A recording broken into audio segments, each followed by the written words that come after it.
Hey, hi, hello, and welcome to the ranking, the alternative version of the tournament where Bobby and I do not fight about things. Instead, we rank them. And this week's episode, we have Black Women in TV in celebration of Women's Month. Woo! Mm. Ooh, love So, Black Bobby, women. what do you have for us today? Like, I know this is an episode that we were both really looking forward to for a very long time. Yes, we have a great mix of live action characters, mainly cartoons because it's us. But I feel like we got a good lineup going here. I really do. And I should have hidden it, but I think you could probably see by the layout. Our first up is Jessica Williams from Craig at the Creek, which is a character that I know means a lot to Momo. So, Momo, would you like to expand on Jessica? I absolutely. First of all, I love Craig at the Creek so much. I think we have so many amazing Black and POC writers and storyboard artists, producers working on the show. And I specifically love two characters. I think one is coming up, but Mhm. number one in my heart, Jessica Williams, Jess Williams, the little baby. I think they're actually having a spin-off series for preschoolers coming out called Little Big World. I can't wait for Wow. that. I know I'm way too old to watch a preschool series, but I love Jess. I mean, I'm gonna be watching the Blue's Clues movie, so who cares? I just think she's so adorable. I think probably of all the main, cast members of, Craig of the Creek, I was probably most similar to Jess when I was a kid because I think I was just a little bit too smart for my own good and also very anxious. I too can relate to that. So, because this is a character that means so much to you, also, I didn't say what our like ranking tiers are. The middle are to be expected, is A, B, and C, but our like top tier, just chef's kiss picks are that's my sister for real. So these are characters that we are blood related, and our F tier is I don't know her. She cannot be saved. She is not my sister. I simply do not acknowledge her. So, based on that, Momo, I'm going to defer to you. Where would you like to put Jessica? I don't even think that that's my sister. I do think that it's just me animated. So that's my sister for real, for real. My sister in animation. It's For just real, like, for oh, real. so this is what representation feels like. I know you love the other character that's coming up a Yeah, little bit later, but this is just you. Like, this this is is just like me in like the most like raw version of myself. so if you're ever wondering what Momo was like as a kid, Yeah, just turn on your TV or like your streaming service and watch Craig of the Creek every episode Jessica's in. and boom, bam, there you go. So next up we have classic character, Oh my God. one half of the Banks sisters from Fresh Prince of Bel-Air, Ashley Banks. Ashley Banks, which we now know is probably based off of Khadijah. Is that how you pronounce her name? Y Kadada. Kadada, sorry. Yeah. Kadada Jones, Quincy Jones's daughter. Mhm. We get the vibes. Also, absolute style icon. My entire like sophomore year, no, it was a sophomore, just kidding, junior year of college's wardrobe is entirely based off of her wardrobe on Fresh Prince. I think what was really good about Ashley was that we got to see her, like, grow as a person and, like, obviously, like, her style evolved with that. Because I feel like in the first couple seasons, we only saw her in her school uniform, and that was it. And then she just out of nowhere, like, The wardrobe department showed out for her. they stepped it up. They were like, "We're gonna show you the evolution of this character." Um Absolutely. I love her so much. I do too. I do too. I don't know if she's my sister for real because she doesn't like if you ask me my favorite like black female Ashley moment. characters. What did you say? Your favorite Ashley moment, you got nothing. I got nothing. I drawing a blank. I appreciate her, but that's not my sister. Like I love her. I have love for her. I That's mean, not my I'd sister. say that she's my sister because I love her sense of fashion, but like, I that's fine. We can put her in A. Okay.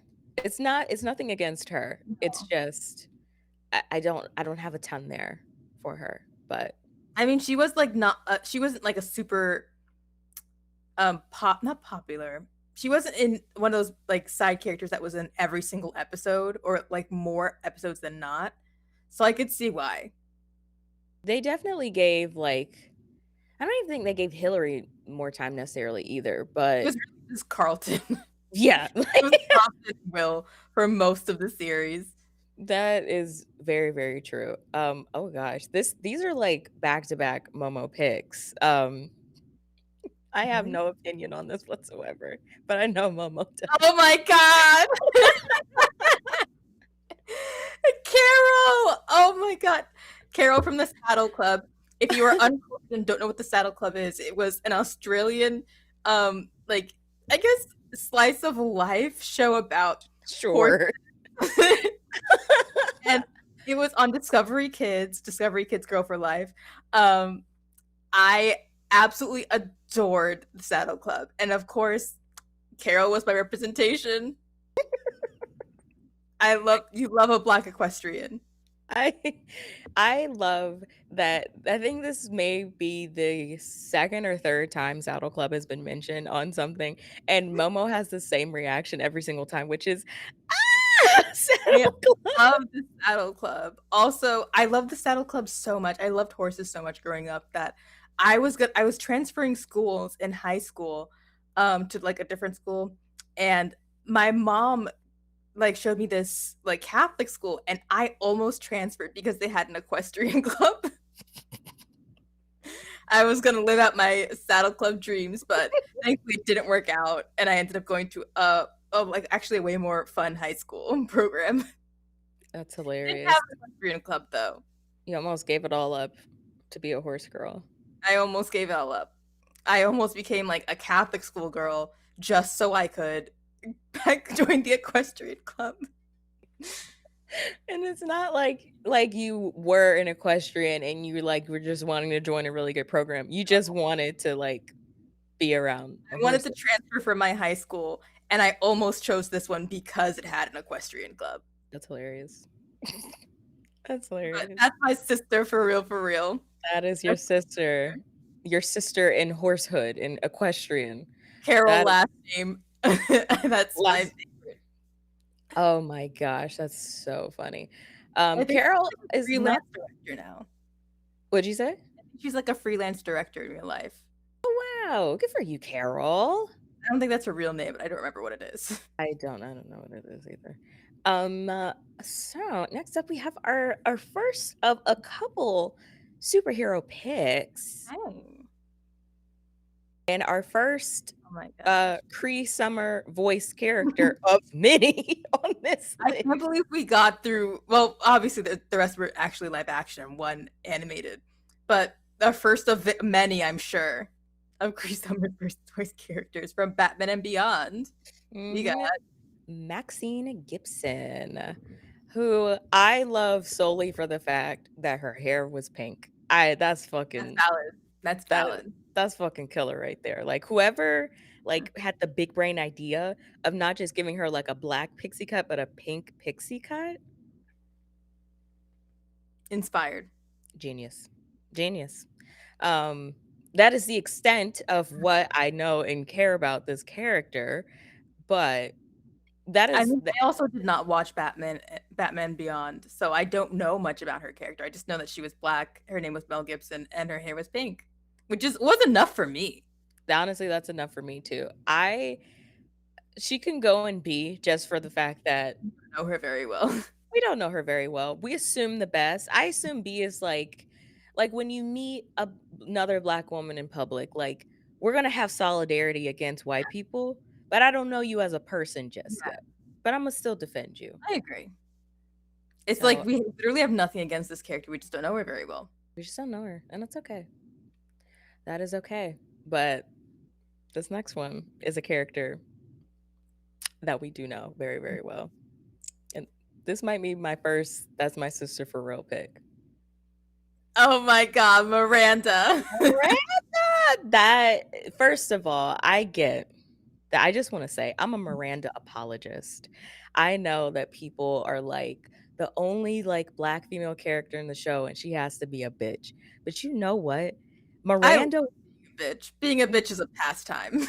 Miranda was a hater, like, and Yeah. she was a hater in her soul, Mhm. and that is what representation means to me.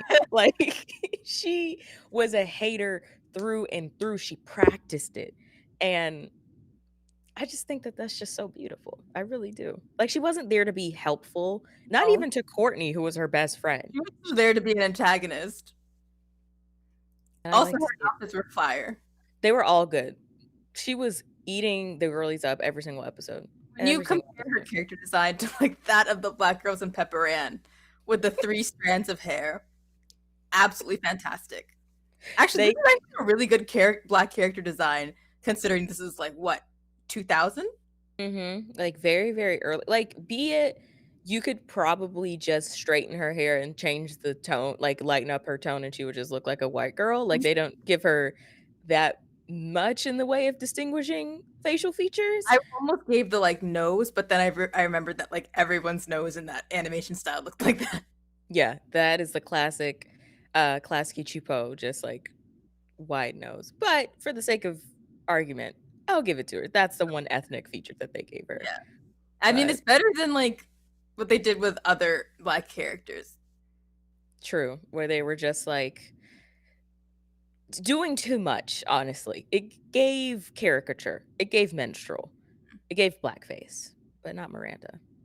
A bitch through and through, and sure, her character didn't develop much beyond being a bitch, but that's okay. Some of us don't She did develop date the beyond that. hottest guy in that show. Darren?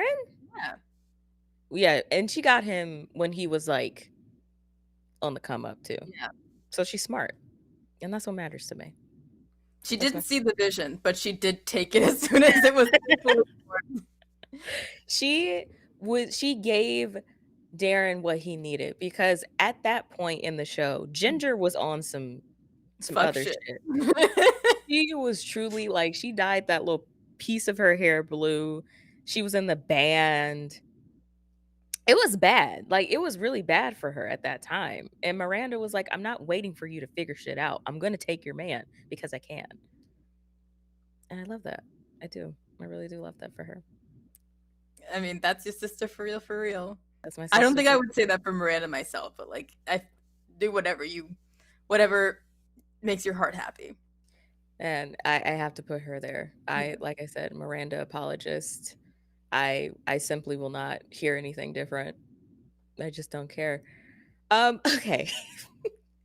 This one, this is a character that I feel like can be considered racially ambiguous, but also is claimed by 3 different, This like has to be Alex from Totally Spies. it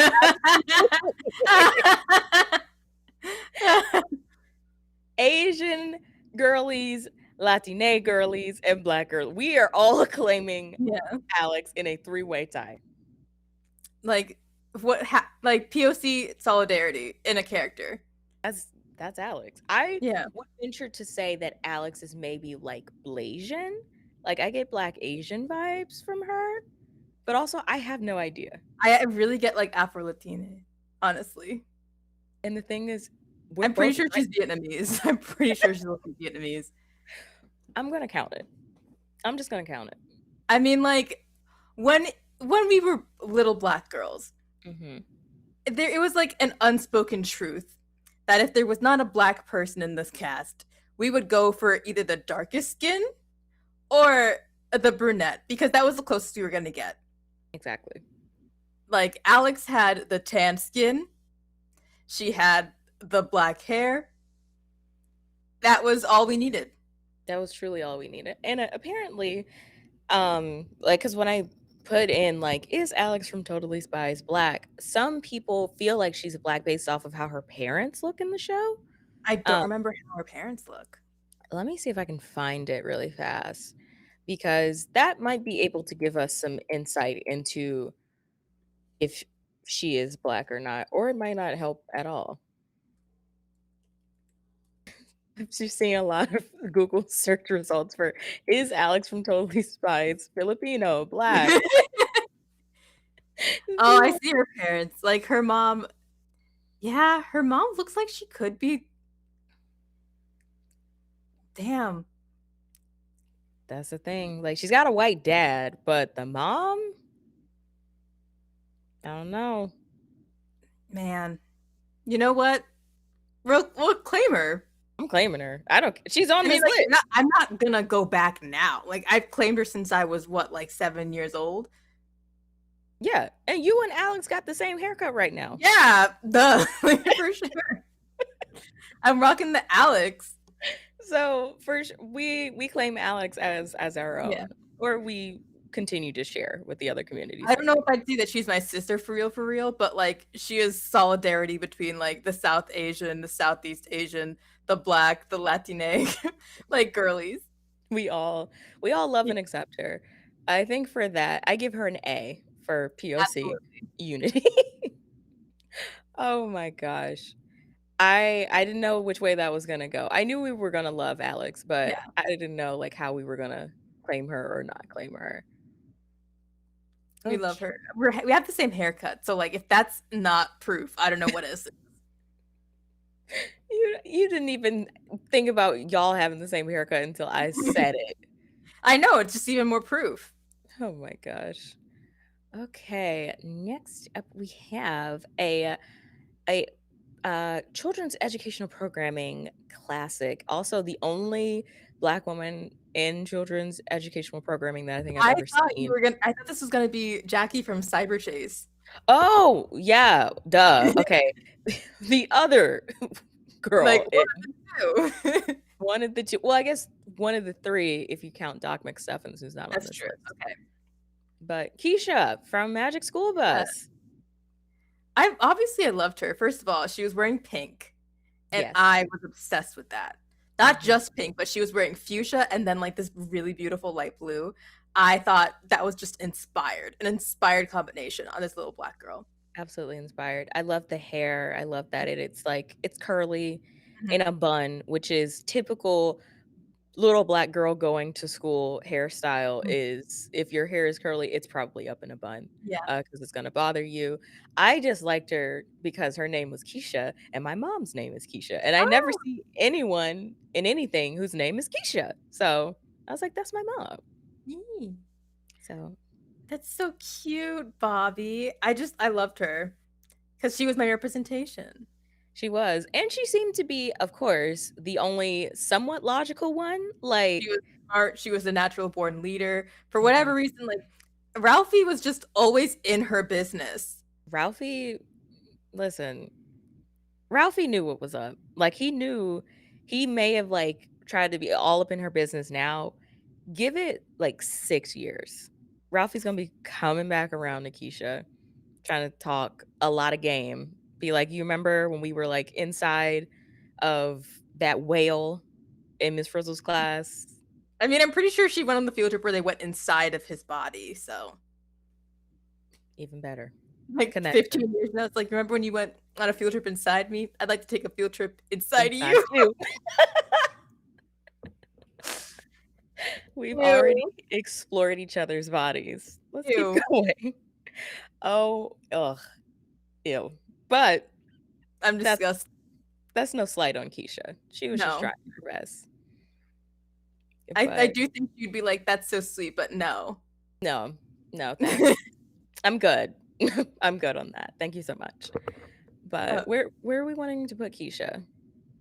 Definitely, it's either that's my sister for real, or A. I just don't think I remember anything specifically about like I know she was a natural born leader.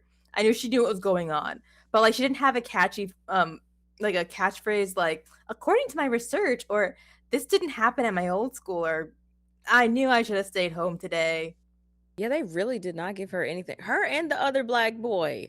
Tim, They Tim, they did not give them any like like snappy thing. Like what was like even Carlos had something that was like Carlos. he's like, when is lunch or something like that. He would just be saying like some stupid pun and then everyone would be like, okay, that's Mm, enough. all right, enough out of you. Shut up. But yeah, even what was the Asian girl's name? That wasn't Phoebe. Wanda. Wanda. Did she get anything? I think she did. I just don't remember it. I just know that Keisha and Tim got nothing. and I they don't remember if it didn't say anything I ever. never remember him saying a word. I I don't couldn't remember anything. But I remember they Keisha was like the problem solver a lot yeah, of the time. she was the problem solver, Mhm. and I think we give her an A for that, Yeah, but she can't be my sis that's my sister for real because I couldn't tell you one thing other about than her. base level knowledge Yeah. about her, and I don't think the show could either, to be honest with you. I just basically like she was who I projected myself into when I read the books, the Magic Treehouse books, as well as watched the show because Oh, I was wow. that into it. Right, They say same. Magic Treehouse, Magic School Bus. I was like, I don't know, was that the name of it? I remember the Magic Magic School Bus, Treehouse. yeah, the Magic School Bus. Oh my god, the Magic School Bus books I read as well as the Magic Treehouse, but still, they were like educational books. They had like some quiz answers you could do in the middle of them. I was not a fun child. I think you just had your interest. I did have my interest. They were very specific as well. Very hyper specific, Mhm, one could say. Um, and I will say before we move on, I appreciate that even though they didn't give them much in the mhm. way of development, I appreciate that they had a black boy and a black girl in Magic School Bus because it's usually it is either or. Yeah, it's a one or the other, and usually it's gonna be a little black boy. It's Yeah, always gonna be a little black boy, or if they choose the girl, she's always gonna be light skinned. So the fact that she was our complexion, a problem solver, and they're in tandem with the black boy, it's they tried. actually really bad because if you look back on it, basically, like the majority of shows, even live action, from like late 90s to I want to say early to mid 2000s, if it was the majority white cast, it was 8 times out of 10 going to be one black guy that got written off by the third season. And it was Mhm. 2 out of the 10 times going to be a black woman that still got written at after like 4 seasons. Maybe They're 2. not they're not making it to the end of the season or No. the end of the series is the No, point. for sure not. Like I there's a long list. You could even go for like Charmed, Smallville. That's just 2.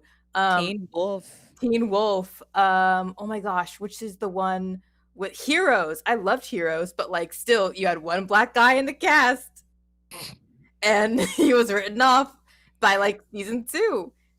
I think Even if you want to count Micah, which was the half black kid, he was still written off by season 4. it's the one drop rule. If you're a little bit black, you're not making it to the end of the series. I'm just so sorry. It's just not happening for you. But that can't be said about Keisha or Tim. Well, it's not like anyone died, but still. True. Oh wait, I Next, forgot there was one black.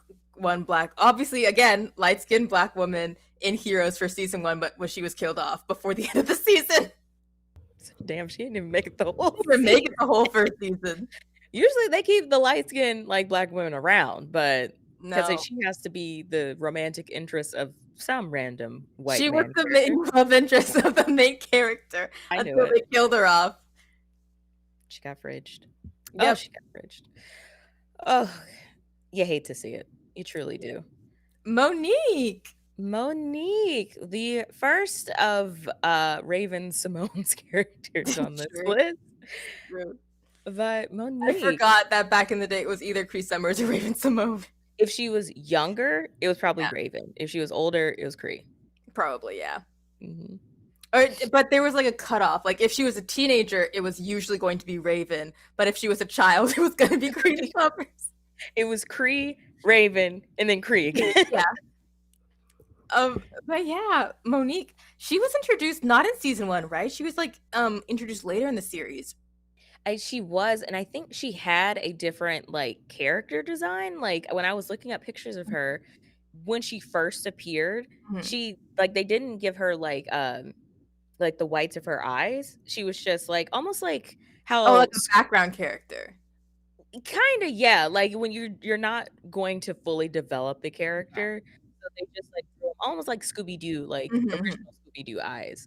And then when she became more of a character, um, and like I think she went on a couple of missions with Kim, they were like, okay, we will give her like full eyes. Mhm. But Like I think honestly, she didn't make that big of an impression because she wasn't like a main core. cast member. They like added her in at some point in the series. Like if they were going to make anyone give it anyone a bigger role, they probably should have just done Bonnie. Yeah, Yeah. they probably I think they had, like, 1 episode that was themed Yeah. around Bonnie, but not so much for Monique, and also, in looking up Monique's, like, Mhm. character, the only place that they show her is at Bueno Nacho, so if Yeah. it's like Kim only hangs out with He her, was trapped in Bueno Nacho. like, that's the only place where Kim talks to her. Maybe, like, every once in a while, they would hang out at what's the name of that store? Club Banana? I think so. But it's she's Obviously supposed to be Banana Republic. exactly. But they were she was exclusively at Bueno Nacho. That's the Yeah. only place that they would hang out. It like I super didn't like how they tried to give her and like Wade a love story. Just are you kidding me? They never interacted. There was no chemistry there. None whatsoever. Wade lives in a fucking phone. Like they never meet him. Like they do meet him in person, but not Yeah. really. Like, is it because he's the only other He's the only other black person. They're just like, character obviously, if we're gonna have a black female character, there's no one else she could be with other than this black character she's never interacted with before. who lives in A the equivalent phone. of a phone on her friend's like communicator? Yeah. They never interacted and they have like a love story. I really hate when they just introduce a black female character specifically to be the love interest of like one of the black male characters because is that really all we're good for? That's the only reason we exist. And the thing is, they don't often like end up with that character if they're brought in. Like some other character comes out of nowhere and is like, "Oh, I like him now." So it's just almost used to make the black male character feel like a prize, and then they get her out of the way, and then they bring in probably some white girl to be with him. It's weird. But like I can't honestly, I have to give Monique a B because she just wasn't given enough of a role to be like that's my sister for real. And she wasn't in the show enough to be an A. No, B feels right. Like when we would get Monique, I'd be like, "Oh, Yeah, great, I get to be in this episode. Super cool. But she was super fun." like she was in like maybe I would actually want to see how many episodes she's credited in being in because I feel like it's like maybe 10. It's not many at all, like, it's not that many. I would like, I think she had 1 episode where she went on a mission with Kim because I Yeah, think I something remember happened to that. Ron, and but the only like, that's the like, Yeah. first of all, Kim is messy as hell because she's your supposed best friend, and We've never seen you before. We've no, never seen you before. They're just like, you know what Kim needs a black best friend. like and they're, like, supposedly supposed to be, like, thick as thieves, like, I best had friends. never seen you before, bitch. I don't know No. who you are. If anything, if they wanted to give Kim a black best friend, they should have worked out something with Bonnie where went from enemies to friends. True. Was Bonnie black? Bonnie was totally black. She had a white mom for sure. You know what? You're absolutely correct. Absolutely. As soon as you said white mom, I'm like, there we go. Bingo. Bingo. So yeah, Monique has to go and be. There's nowhere else that we can in good faith put her. Mhm. Um Next up we have Diane. Diane! Oh my god. Okay, that's my sister for real, for real. I love how she is a menace on that show. She's my favorite part. That she like gives all the guys like a run for their money just by being like just kind of like awful, but in the best way. She is the best part of that show in a lot of ways. I want to say I have nothing but love for Zoe, Yara. You know, we're besties. Yeah. But Diane, she just also the rest of that family is light skinned. Diane is the only Yeah. like darker skinned person there really. Yeah. Um Like y'all don't understand how hard it is to be and the dark-skinned daughter to the light-skinned mom. Oh my god, that's hard. and have the like light skinned older sister who gets like the majority of the attention. Oh Yeah. my gosh. I would be a fucking menace too if I had siblings. She's fighting for attention. And honestly, I love to see it. Like, Let not her only is she the only dark-skinned daughter in this family, she's also a twin. So, Oof. It just it doesn't work out. yeah, But Diane fights through it, and I agree. That's my I sister. love that. I love her.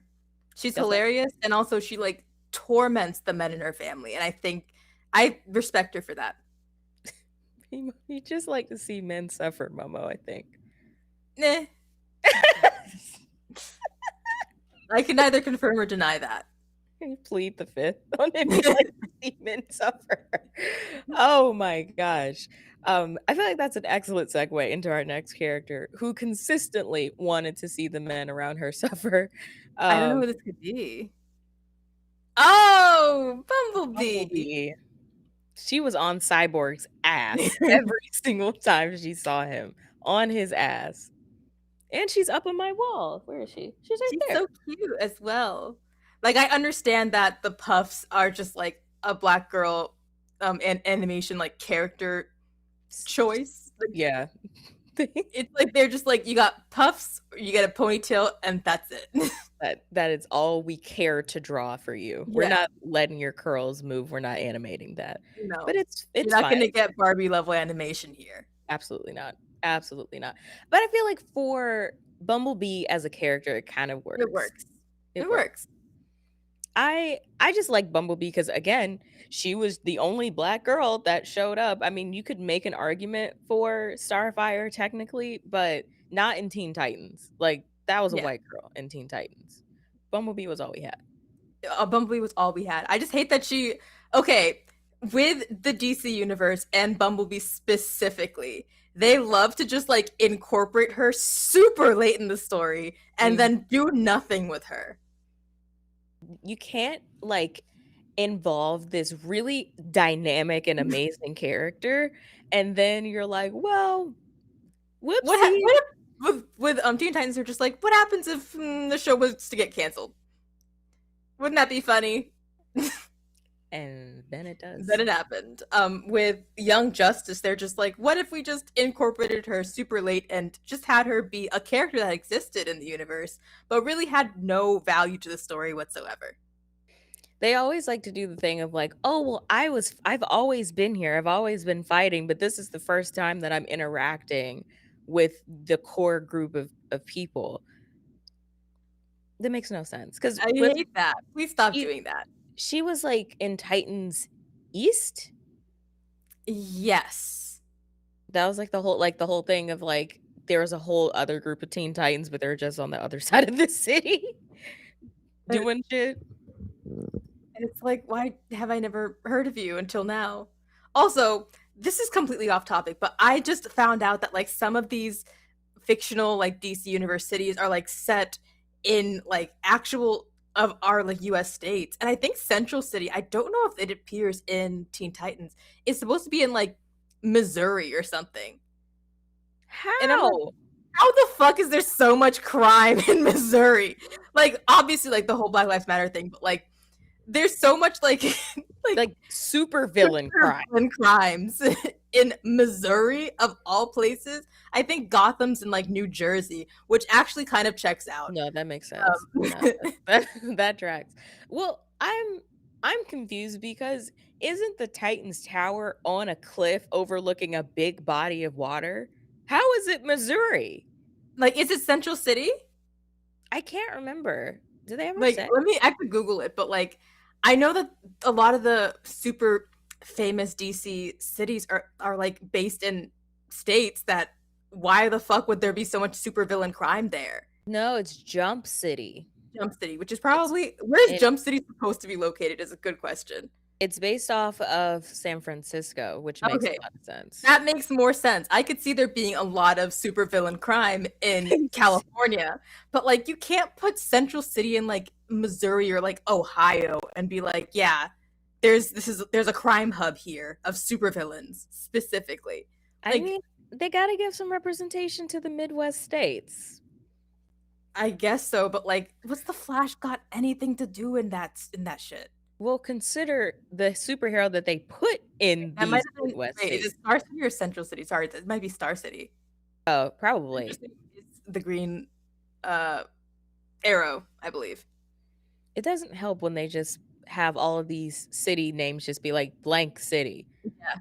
Not really great for differentiation, It's but not great. And also, like, I'm sure a millionaire, like a millionaire in like Missouri is very different from like a millionaire in California. I think that's like different levels of wealth still. oh, absolutely. Like, it's the same amount of money, but how far does it stretch? Stretch. Like, it certainly stretches a lot more Missouri than California.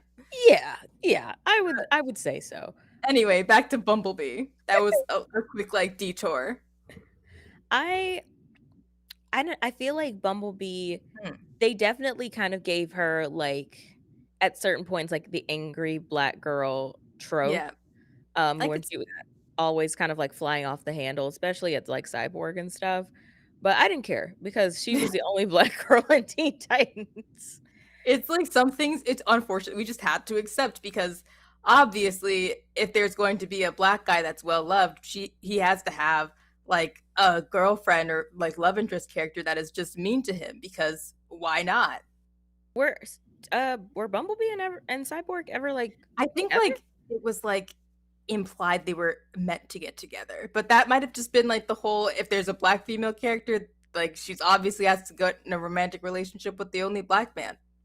Maybe they were trying to do, like, an enemies to lovers thing. I feel like that's probably what they were going for. I think in like I think in Young Justice, those two characters did get together, Bumblebee and Cyborg, if I'm correct, if I remember right. Probably. I might be remembering a different character altogether, but like 'Cause was Bumblebee ever in Young Justice? I am 99.9% sure. I feel like I've only seen Young, her, like, in Teen Titans, but that could definitely be yeah, wrong. she's in Young Justice, Okay. and she has like a kid with someone. I don't remember who she has a kid. Young Justice boyfriend is. Oh no, she gets involved with Malcolm Duncan, not Cyborg. Ah, gotcha. So I guess they were like, "Oh, they don't like each other, but they might end up liking each other. Who knows?" I don't know. I personally I can't say that, like, she's my sister for real, Mhm. but I give her an A because she was the only black girl in Teen Titans. I'm just saying, sounds really bad, but the DC universe does not have a great reputation of just differentiating their black male characters because they straight up have the same face. They just wear different outfits. That's hilarious. Oh, that's so funny. Yeah, they I really want you to Google right now Malcolm Duncan, then Google Cyborg, and you tell me those faces are any different. okay, Malcolm. Okay. Duncan, Young Justice, Cyborg, Young Justice. They look just the same. What the hell? They look identical. That is It's bad. It's really bad. they just got, like, a broad this is if Cyborg wasn't part cyborg. Yeah. Oh, This is the same face. they're sick. They're sick. They just got big, beefy black guy, and they were like, "Yeah, that's And if fine." you even looked up Icon, like it's the same face, just a different outfit. They're sick for that. Wow. That's so Like funny. at least the women look different because they have the like mind to give them different hairstyles and haircuts so it differentiates them a lot more. But they have the same face, the same body type, and like virtually the same haircut. So it's hard to tell them apart animation wise. They're sick for that. They really Yeah. are. That is the exact same face. Not exact, but, like, It's close identical. enough. It's identical. I this is why I advocate for black storyboard artists, character designers behind the scenes. We need you. You Yeah, have we to do. be there. You have Um, to be there. but Otherwise, white people are gonna draw us all the same. same. Oh my goodness. Bumblebee, I guess I mean you put her wherever you want. I wasn't like super into Teen Titans because I was watching Justice League. Makes sense. I So if Vixen is on this list, I have thoughts on Vixen, but I Vixen don't really have super thoughts on Bumblebee. Vixen unfortunately is not on this list. I mean, that's fine. I We mean, did she was also a late addition to Justice League because they always, if the show's successful, they might incorporate a black woman into the cast. Oh gosh. Well, I'm gonna put her in A Okay. because I cared about her, and also she's literally right there on my walls. I'd be a bitch if I Yeah. was like B. B. So, but speaking of black female characters who were Mm. brought in solely to be the love interest of a black male character that they don't even end up with. Oh my god. Simone from The Good Place. It's true, they do this all the time. Simone, what killed like that's what really took me out of the show a Mm. little bit just for a hot second because I was like, Simone and Chidi made They made the perfect most sense. sense. Yeah. Whereas Chidi and Eleanor made no sense to me. I never No. bought into the romance between them. 'Cause it doesn't make sense. I think they're really pushing the whole, like, opposites attract, um, like, stereotype, but what's so funny about that is if you know anything about writing, they tell you that, like, opposites create conflict, and conflict is, like, the core of writing, and that's not super what you would translate into a relationship. Yeah, I just couldn't like even in thinking about it, I don't know what they really had in common. Like They were both in hell. yeah, That's they really both it. were bad enough to end up in hell. But literally when Simone shows up and Mhm. she's like, I think she's like a neuroscientist or something like Yeah. that. Like, and Chidi like loves her brain, like she likes him. They go well together. She can anticipate his anxieties and whatnot. Like he's enamored with her. I don't know. I was not clamoring for him to get his memories back because I wanted Simone to end up with Yeah, Chidi. he kind of seemed happy with her, and they seemed happy together. And but Eleanor was like, "Well, no, I'm supposed to end up with him." I don't love that. I do not love that. That It is wasn't great. It wasn't a great choice. I would have preferred if they just like straight up didn't make her have to go through that. no, like they should have brought her in as a character because weren't they? So she existed on Earth when they Mhm. went back, but Yeah. then they brought her back in to be one of like the four of them, like their Yeah. uh, temptations or whatever. I think they should have just left her on Earth. Don't bring her into this. No, let her live a full life and find love with someone who's gonna fucking care about her and not Mhm. leave her for a objectively awful white girl who is somewhat in remission and reform. I don't know. That's just how I feel. I Yeah, I agree. I don't know where to put her though, because I I think don't like she definitely. I don't. I wouldn't say that's my sister for real. For real. I think she's someone that deserved better. yeah, I feel like we maybe B because I Hmm. liked her character, but with Yeah. how they wrote her It's not even how they wrote her specifically. It's how they wrote the story around her. yeah. So I would They have to put her in B. they misused her, and Mhm. it's the same. It's a real shame. Simone, you deserve better, It's like queen. they straight up treated her like she was expendable. Yeah, she shows up late. Right? She has She the most chemistry beyond, like, mm, Janet and Jason with Chidi, and then they kill her off and bring her back just to kill her off again. like it like the story she was in was not doing her any favors. But she was a great character like by herself. No, it's kind of insane, Mhm. that the writers were like, "Oh, yeah, people will be fine with Simone leaving," when it was so clear that she was the one that Chidi was supposed to end up with, and they were just shoehorning Eleanor and Chidi down our throats.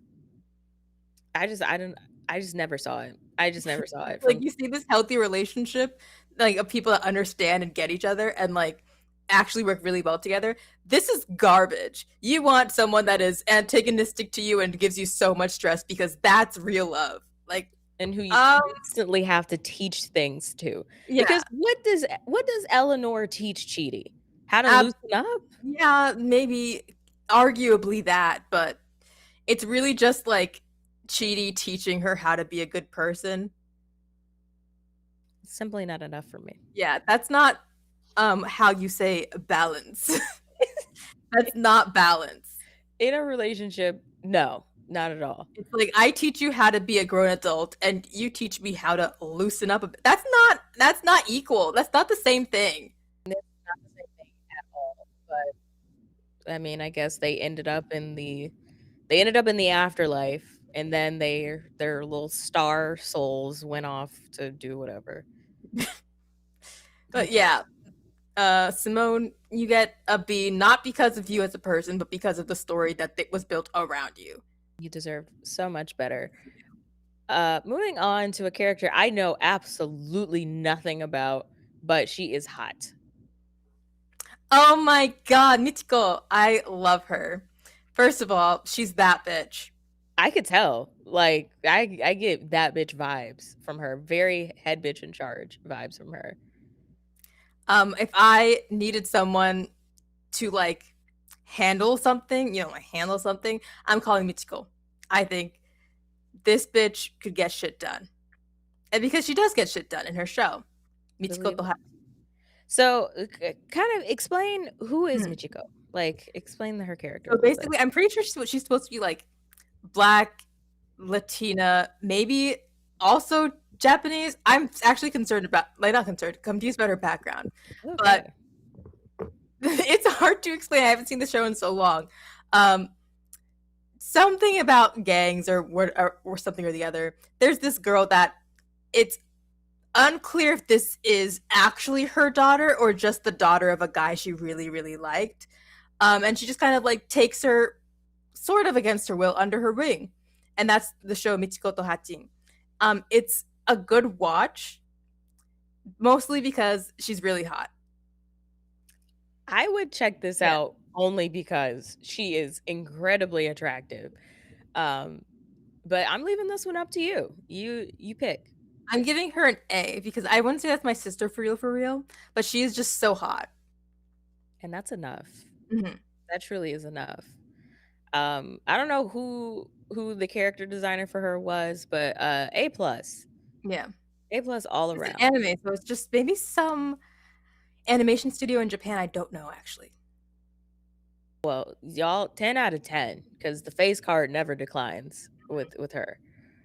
Um Moving on, we have a character that I've come to really appreciate Donna! as I get to know the show. Donna, who is arguably one of the best parts of Parks and Rec. She's so funny. She's so funny. Half of the treat yourself trend. My favorite Donna moment. I haven't seen the whole show, Mhm. but the Donna moment that never fails to crack. I am almost about to start laughing just thinking about it.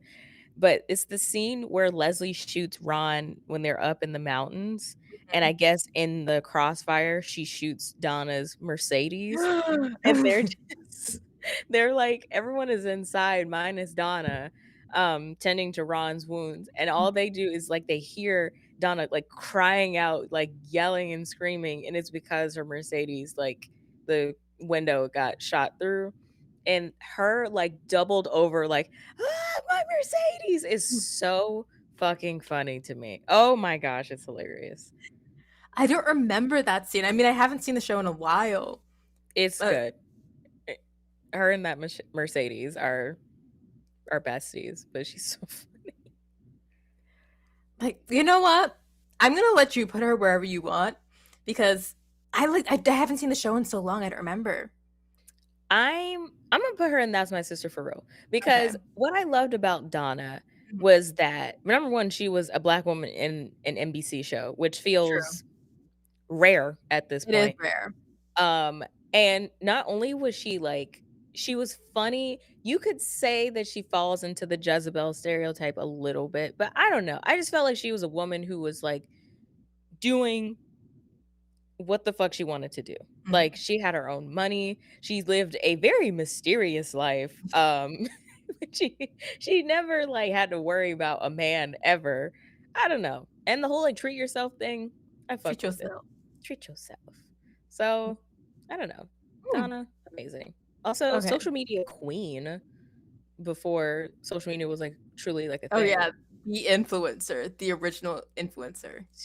Absolutely the original influencer. Oh my gosh. Okay, next up, another black queen. We're flying through these. But we have the Oh, anchor of Total Drama Island, Lashana. Lashana. First of all, we all know this. She was robbed. Mhm. She should have won. But Lashana was like not even my first. She was just like one of the first like adult slash teenage black like main cast members I remember seeing in TV. Mhm. I agree. I think she was amongst the first, but I Mhm. think I don't know, I just really like that she was like, everyone knew that she was good and was the best player in that game, and the fact that I mean, be it it's like it's an animated reality TV show, Yeah. so First of but all, I just want to say Total Drama. That's a fucking genius concept. the conceit of the show is That amazing. was Like, genius. because 'cause we're all like, "Yeah, Lashana was robbed." It's like they scripted it from start to finish. So I think when I was a kid, I was just like, wow, I don't know how they're gonna animate the next episode so quickly. Like it was not registering in my mind that this was like entirely scripted. I was just like, wow, how are they gonna make their decisions? And they're gonna animate it so quickly for us to see next week. It just wasn't like clicking in my head that this wasn't like real reality TV. I'm not laughing because I'm judging. I'm laughing because I also was Yeah. like, "Wow, like, how are they gotta wrap this up." It's like, damn, like that's hard. Oh my gosh. No, like, they really every time I think of like, I tend to forget Yeah. about Total Drama Island, but when I think about it, I agree. I'm like, "Damn, that was Fucking genius. very experimental," and it ended up working out. Um, It's the most bizarre concept, and like in theory it should not have worked. Like an no. animated reality TV series doesn't sound like it should be a good idea, but like damn, this shit was good. It had me hooked at like 8. 'Cause we like, I think reality TV was starting to kind of ramp up in popularity, but Yeah, obviously kids can't watch a ton of reality TV exactly, shows. exactly. So, there you go, Total Drama Island. Um, that is It had most of the things in reality TV. I think there was like some like nudity for whatever reason. That was kind of weird. There was they might as well have cursed. I think they did curse. They just bleep it out. yeah, they, like, just put us down, but we could fill in the blanks. Yeah. They had the But crazy challenges. Now looking back at it, I don't think they needed to have that much nudity. That was kind of no, weird. no, it was very weird, and also, like, I feel like I saw a clip Mm. of the little skinny white boy, I forgot his name, the, like, nerdy one with Literal? the red hair Harold, yeah. Um, he said something to or, like, about Lashana in the first episode that Yeah. was, like, a little bit towing the line of being very racist, and I Yeah. can't I remember think what it it was was. no, it wasn't yeah, it was racist and very fetishy. I think Yeah, they ended up getting together at some point in the show. I'm just like, this is weird. very weird. It's Also, not just weird, but it's like true to life because that's what would happen in reality TV shows. that Like, is you very true. need that much of realism in this animated reality show? Who's to say? But we were hooked as We were fucking eight-year-olds. So where should we put Lashana? man. I think A. A because like she played that game and she should have won. And it's I don't know if it's good writing that we're still upset about it now because like I don't know if they had intended for us to feel so strongly about it or if they had just been like, oh well, Owen's going to win from the beginning and we really don't care how far anyone else gets. I don't know how that's going to go. And I imagine that they didn't think that Lashana was gonna be as much of a fan favorite as they had anticipated. So I don't feel like it was conscious. I just I don't. have no idea. I wasn't in the room. I couldn't tell you. I get I don't know. I don't know what the writing, staff's makeup was Yeah. looking like, but I get the sense that I it don't know. was If you look at the design for Lashana, it's probably not looking very dark. and also her name, Lashana, and how it's spelled, something gives me the vibe that a white person made up that name. I don't get the vibes that it was someone black, but it could have been. Could have been. It could have been. If it was, great. If it was a white person, you're skating on thin ice. The thinnest of ice. But moving on, Mhm. we got who I who I thought I completely forgot about when I was mentioning like preschool shows. Jackie Becky. from Cyber Chase. Who was she voiced by? She wasn't voiced by Cree Summers, and she wasn't voiced by Raven. No, who was she voiced by? Did she have a famous voice actor? She might not have. I get the vibe that it was just like a kid. Novi Edwards. Yeah, it might have just been some kid. But good job, kid. I think the show is, if it's not still on, it was on until very recently. Yeah, I don't know if it's still on. It might be because they do that like very cheap like flash animation style now that costs like 6 cents to produce. So it's very possible. Yeah, I think it's still going. It It'll is? it'll be 20 years old this year. Damn. Or it's already turned 20 because it premiered on January 21st, 2002. God damn. Is Bianca still in it? Ah, I don't know. Who's the voice cast right now? And I did not realize Christopher Lloyd voiced Hacker. That makes perfect sense. Yeah. That makes so much sense. What did I forget about Bianca? That was my girl for real. Wow. Bianca was that girl. She was Yeah. in every episode as our like human voice. Like live action human voice That person. explains the math concepts that just went on in Cyber Chase. I didn't understand what she was saying, but I recognized that she was black, and I appreciated that. I appreciate that you liked Cyber Chase as a show that is completely math based. And you were Yeah. like, I don't care about the math. I just like the characters. No, it's just like I understood the story. I thought that was super great. I don't know how Motherboard is taking so fucking long to die. It's been 20 years. Like, you're good, bitch. You're good. Go ahead and die for me. It's Like okay. you're not even dying at this point. Like you're not. It's been 20 years. You're just because yeah, that was the whole thing. She was like sick, and they would have to like go and like do things for her so she wouldn't. They made every episode feel like Motherboard was about to kick About the to die. bucket.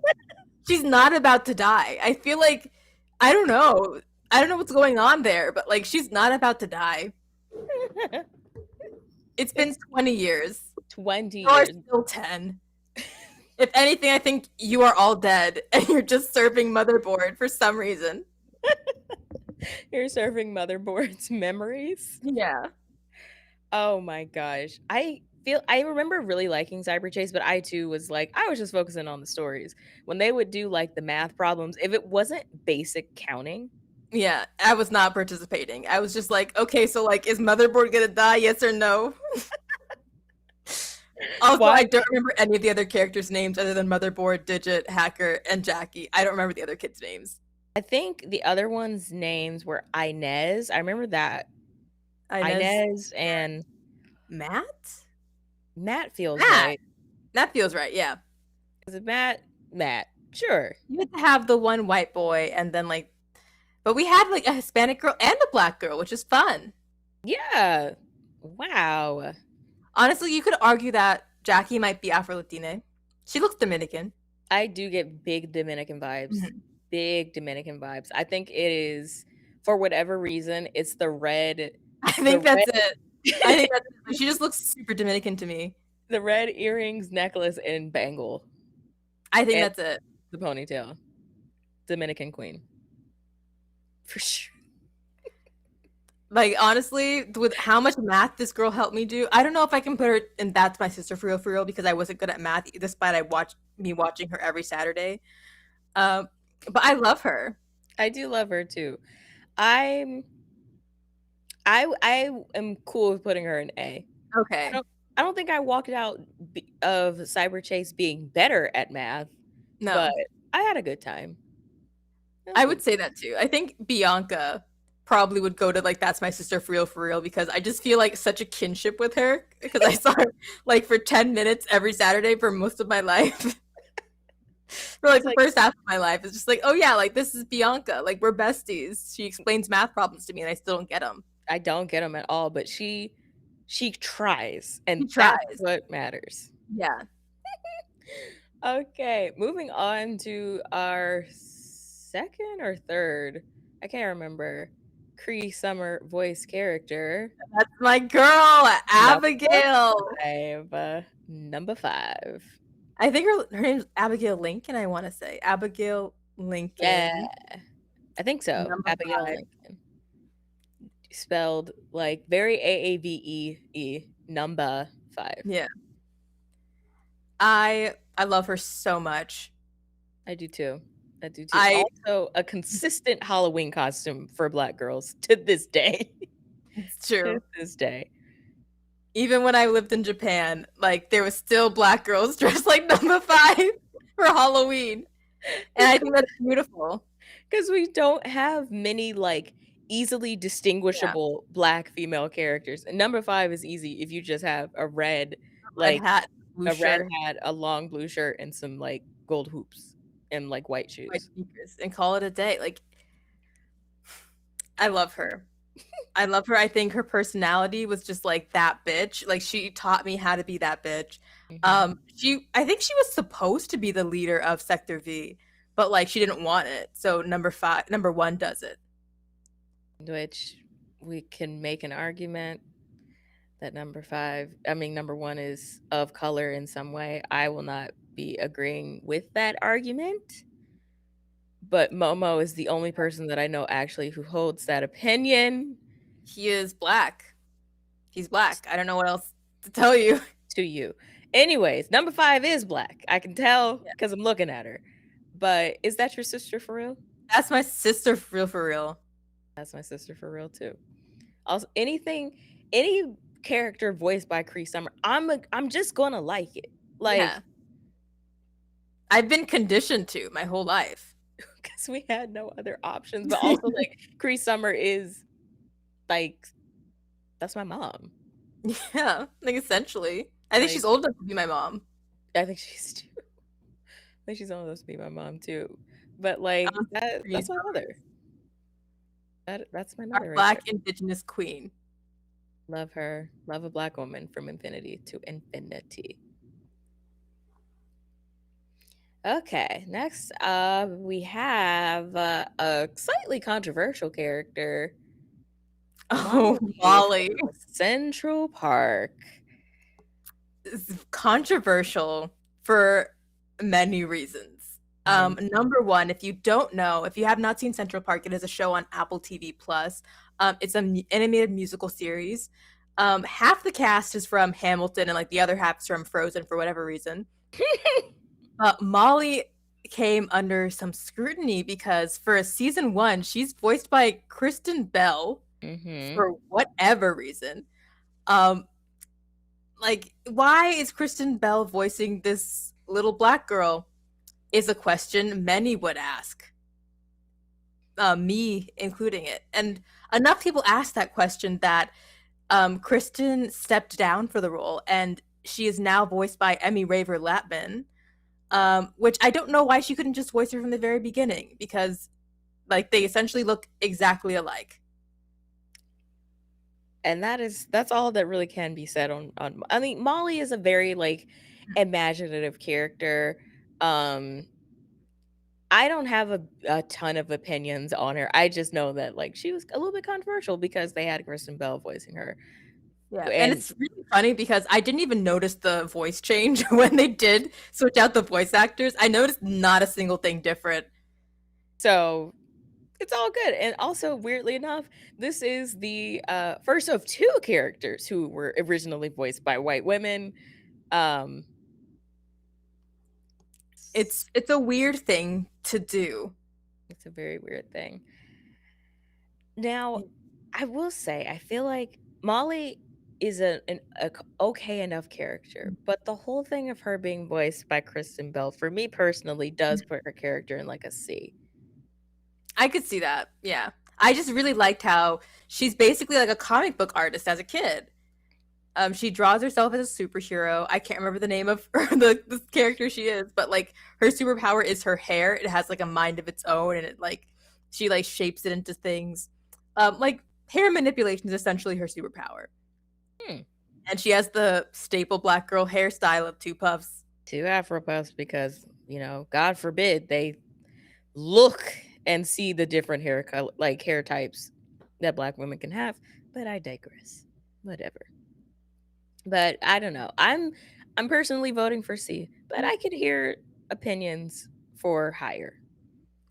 I would say B or C because I do like what they've done with her character, like writing wise, having her be like a comic book artist because you don't have many black comic book artists. Well, they probably exist, but like you don't get to see them in like TV in this medium, especially not a black female like artist.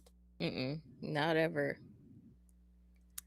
I also really do like her song. Actually, I don't even know if I can say like weirdos make great superheroes because it is sung by Kristen Bell. And but written by Sarah Bareilles. That's true. Um, I think I'm gonna put her in B. Oh, you can put her in C. I know you want to put her in C, and that's fair. I mean, I just the whole kerfuffle. But like the problem is some of Molly's most like notable moments, like that song. Are by Kristen Bell, which I get it. Yeah. So I don't want to put her in B. I mean, I don't want to put her in C, but someone's got to go in C, and it's not Molly's fault. It's not Molly's fault. It is entirely production's fault. I don't know why they thought that was a good idea. I I guess they think they were just thought like, no one well, would Daveed care. Diggs is playing a white maid. Yeah, and like, I guess they just didn't. I guess they just didn't think anyone would notice enough to care. Like, But I noticed and I cared. I was like, I care quite a bit. I don't know what old white lady maids are up in arms that Daveed Diggs' voice is. Also, like Stanley Tucci voices His the voice little is old like Bitsy lady. Brandon, yeah. Yeah. So this one, they were just Yeah. like, oh, no one's gonna care. They're just like, this is the same thing. Like, it's not. It's not. And I know you don't understand why it's not the same. But I don't have the strength to Mhm. explain that to you. Moving on to a character that I know of, in Mhm. addition to just knowing of this show, Garnet from Steven Universe. Yeah. I mean, like, I honestly don't have strong opinions about Garnet. I do know that she is voiced by, I want to say Estelle. Yeah, Estelle. And she sings Estelle sings the intro song. Yeah. I think she's had some really fucking good songs. That's what I think. And I don't know if that's enough for me to be like, that's my sister for real, for real. No, I can't even put her in A. I feel like Garnet is like B. If I I cared enough about Steven Universe, I'm sure she would be higher. I yeah. just simply don't know that much about the show to I care. still I this is controversial. I don't super care for the show. It was just not something I wanted to watch, and that's fine. I have other things I want to watch. That's my taste. Like if Steven Universe was on, I would just watch like Infinity Train instead because Infinity Train is more up my alley. I would have to agree. I think Steven Universe definitely did some good, but for me, the cast or not the cast, the fans of a show can ruin Yeah. anything. And fans of Steven Universe turned me off from that show completely. So I was not Yeah. y'all tussle with yourselves. I'm not Yeah. doing it. So that's what put me B. off. B for Garnet. Also of the episodes that I did watch, Garnet wasn't in it a ton. Like she's just kind of there. Like pivotal to the core group, but just there. I mean, like it's one of the few characters that would look so weird if a white person tried to cosplay. It would I look so genuinely weird. I have no doubts in my mind that a white person has absolutely tried to cosplay as Garnet. I have it on good authority that one has at least attempted. Yep.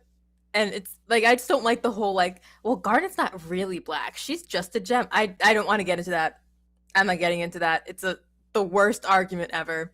We can move on. Oh my gosh. Moving on to another controversial character, but I already know where she's going because we've defended her before. Tony Tony Child. Childs. I love Tony Childs. We're Tony apologists. We really are. We are Tony apologists because everyone in that show were terrible friends to each other. Awful. Awful. Like Tony was just like embraced the fact that they were all bad friends to each other and didn't pretend to be like, I'm like a really good friend to you. It's like, no, I'm here for Tony and Tony alone. Hmm. Like she cared about herself. She wasn't falling into the typical thing that happens with black female characters, which is putting everyone before like Yep. herself. Nope. She was her main priority. She I was felt. also very much asexual and could not possibly fall into the Jezebel stereotype because she didn't care that much for sex. She didn't. She did not. She cared about money and living a life of leisure. And for those of us who have overdrafted bank fees, Tony Childs was our representation. I don't know. I don't think Tony ever got to the point where she overdrafted anything. She was like, I will be like not economically, I will be wealthy no matter what. That's why she like ditched Greg when she was thinking, I think you're gonna be poor. That And is, she went with Todd. I feel like in the way, not necessarily like she was overdrafting it because like she couldn't afford something, but I feel like she was definitely swiping her credit card with Oh reckless yeah, abandon, absolutely. that type of thing. What Uh, really annoyed me about her character arc is that like she was like obviously there for money and such, and she gets with Todd because he's a doctor, and then he ends up being poor and just not telling her. I would be fucking pissed. and they tried to make her seem like the bad person, but like if you're getting married, you should know someone's like financial Yeah, situation like before he you get married. specifically hid it because he knew that she wouldn't marry him, and I'm just like, how is she the bad guy here? Like he hid his finances from her because he knew that she would say no if he knew that she was if she knew that he was poor. And we're supposed to be like, "Oh, Tony, you should have stuck it out." Absolutely Absolutely fucking not. no. Wait, in that if you ask anyone and put them in that same situation, they're not sticking it out. Or they shouldn't stick it out, I should say. No. Because you're starting a marriage off on a lie. Why? That's the main thing. It was a lie. He didn't tell her that he didn't have money. I don't He know. pretended like he had money, and then he's just like, actually, now that we're married, I'm poor because I had to support your lifestyle before. Like, you pretended like you could support my lifestyle. That's why I married you. Yeah, that's the whole point. And so now it's my fault that you don't have money when you could have been upfront and we could have never gotten married. Well, you're shallow. It's just like, yeah, you knew that when you married me. I've been consistent, if nothing else. That's the Yeah. thing with Tony. Tony is consistent. And that's what like Joan, flaky. Yeah. Lynn in her own fucking world. That's the Maya thing. had a kid. That's the Tony, thing. Sorry. no, you go. With Joan, like, she pretended like she was a reliable, consistent friend and, like, literally never was. Tony was never the reliable, consistent friend and never pretended to be. I knew Yeah. like what you saw from Tony was what you got. Like Yeah. you never had to She guess. never pretended about who she was or what she felt or thought. And people didn't like her for that. She's just like, well, I'm not gonna lie to you. This is how I think and feel, and that I conduct myself accordingly. And she even tried to fix herself by going to therapy. But it still didn't work out. I for that I say like either A or that's my sister for real for real. I'm gonna put Tony in That's My Sister for real because Tony has like Miranda energy in Yeah. that she knew who she was and she wasn't gonna be changed by anyone Yeah. else. I just think she needed new friends. That's the main thing. That's all she needed because she just needed friends who like were gonna match her energy Yeah. of being like consistent. Mhm. Even if they were like consistently great, like she still needed someone to like match that energy. Yeah. That's my I She's also guess the prettiest one, so exactly. So I mean, we can't argue with facts here. The facts mhm. don't lie. Oh my gosh. I we don't even have to talk about this. We really don't, because we already know how we feel, but we already know where she's going. Oh yeah, Raven Simone would go and I don't know her, but Raven Raven Baxter, Baxter, that's my sister for real, for real.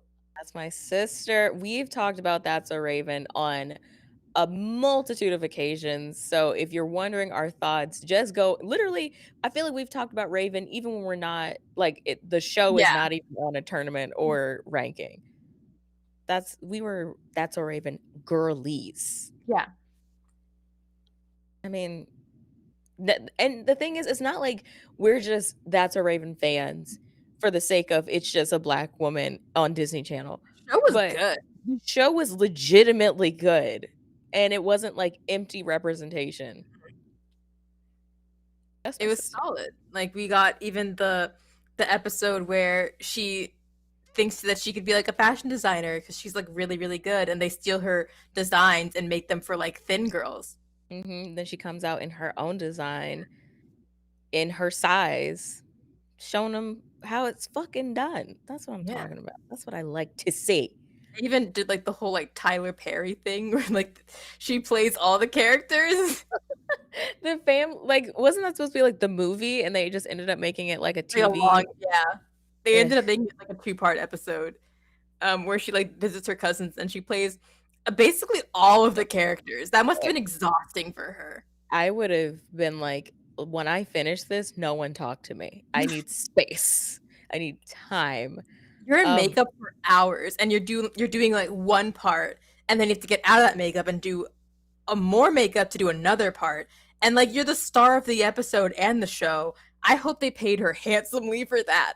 oh, by that time, Raven wasn't settling for anything less than like a couple commas in that check. I know it. I know it. She was Oh, paid. for sure. Like no less than two commas. No less. No less. Um, so we already know. Raven, that's my sister for real, of course. Mhm. Okay, moving on to the other half of characters originally voiced by white women. Missy from Big Mouth, who was originally voiced by Jenny Slate, who is now voiced by, I don't know, not Jenny Slate anymore. I can't remember who is voicing Is Missy it now. Quinta? No, No, Quinta doesn't voice Missy. She voices someone else in the show, or like a her. different. It was her cousin. That's who. Yeah, But yeah, honestly, I didn't super love Big Mouth. I think I watched 2 seasons, but I don't really like the show. I don't know why I keep watching it. I would not in any way, shape, or form put Big Mouth as one of my favorite shows, but I have a loose appreciation for it. Like I feel like I know what they're trying to do. Um, but in a lot of ways it can be just very obnoxious and uncomfortable sometimes. So I agree. I'm like, I'm not too precious about this show. And honestly, I would want to put Missy in C because I didn't always love her character and how they wrote it either. But that's just me. Like I think they for the second season they got some black writers in that room because Yeah. like Missy's storyline with her family, which I actually really appreciated. I think she desperately needed it. We got some changes to Devon, Mm-hmm. who's now not pretending that his name is Devon.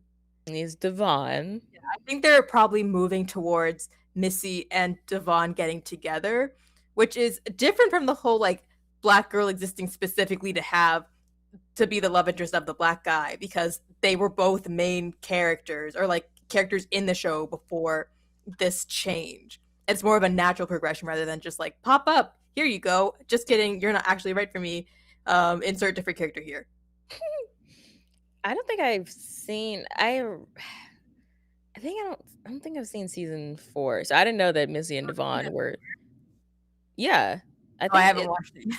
because isn't that when they're like setting them up to get together? I don't remember. I think there's just so many seasons of that show. I got to the point where like Devin and Devon have like officially broken up, but I don't know if there was a new season that came out between me watching that and now. I think so. Because I didn't know that they were setting them up to like be a thing because like they were really harping on Missy being with Andrew and Yeah. like Andrew's whole thing that he had going on, which is very uncomfortable in a lot of ways. Um, but Missy, I don't know. Missy's like starting to embrace like how black she is. They even like talked about like how her family views the dad, about how he like is not super in touch with his blackness. Which would inform how he's raising Yeah. Missy. Okay, I give Missy like a solid B. Okay. She's not my sister. She's not an Not my A. Not my sister. I just want to make that abundantly clear. Not my sister, but she's worth redemption. And maybe that's like a cousin. Like I don't know very well. a cousin that I see every once in a while. We've had a couple of like okay conversations, but they're not like my favorite cousin. Like they gave her braids, which was like starting to move her towards like embracing her black side. Isn't that when she goes off on her mom for like not knowing how to do her hair, so she just refused to? Yeah. Oh my gosh, that was funny. She really did get her she got her mom together. Oh goodness gracious. But Missy, you're good. Yeah. You're trying. I don't think they meant to do this, but it's really touches on like how like culture is passed down through women for better or for worse.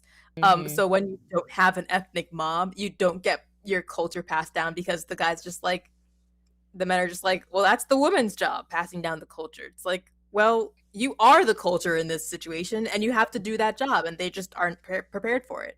They just won't do it. And then Yeah. their kids suffer in a way because they Yeah. don't get in touch with both sides of their identity.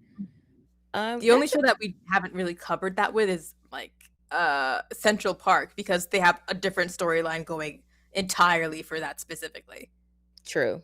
True. Very true. Also, I just noticed that both of those slightly controversial characters, they're both wearing overalls with like a yellow shirt underneath. Oh, I didn't notice that, but you're right.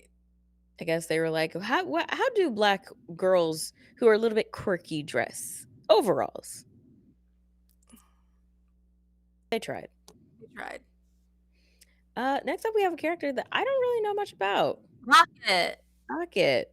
Would you like to tell the class about Rocket, Memo? I want to talk about the fuck shit they did with Rocket's character. So basically, if you were a big fan of Young Justice, you know that I think it's the end of season 1. They're just like they introduce Rocket in like the last two, maybe the last two episodes, and you think that oh my gosh, she's gonna have like a really big role in season 2 since they're like introducing her now in season 1. You get to season 2. It's 5 years later. She's no longer even on the team. Damn, they really just wrote her off like that?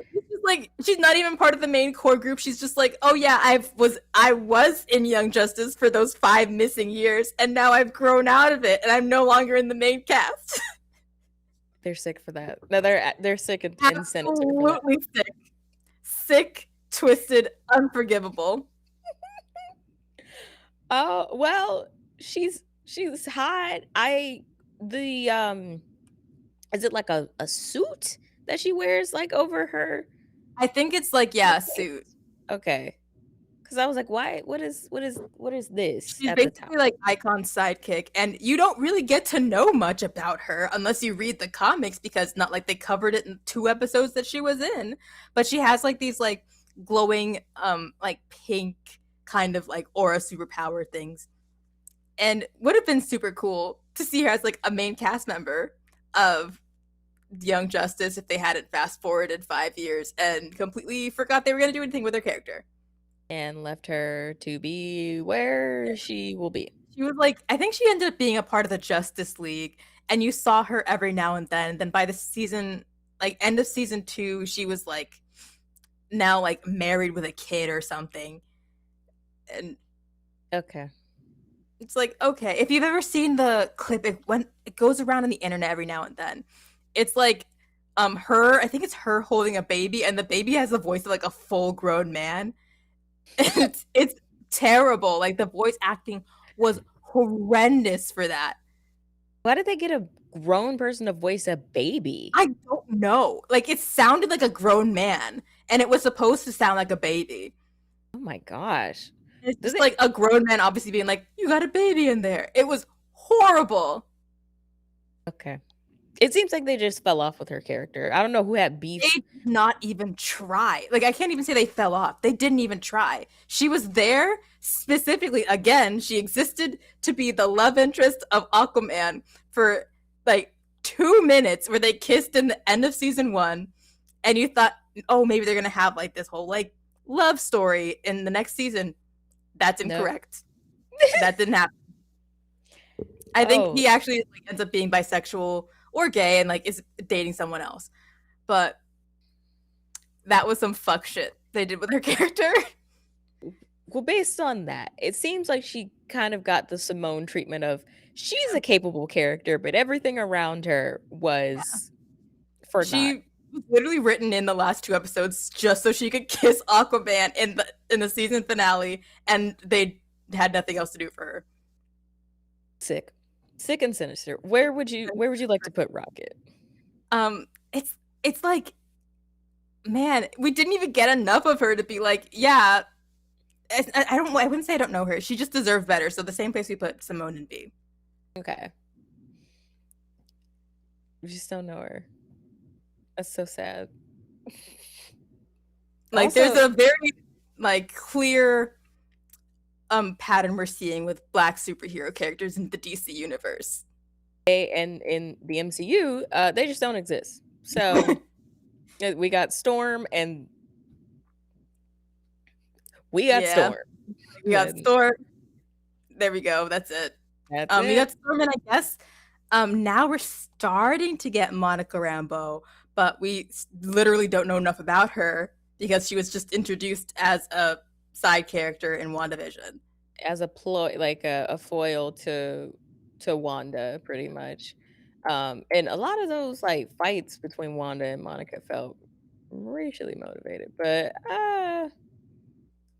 I'll keep it to myself. But I was like, Wanda, you getting a little out of pocket with Monica. Where is this stemming from? A little bit racially motivated. Mhm. But this is another character who they brought in and was objectively the best character on the show, Angela from Boy Meets World, who Angela. we've talked about so many times. Yeah, you love Angela.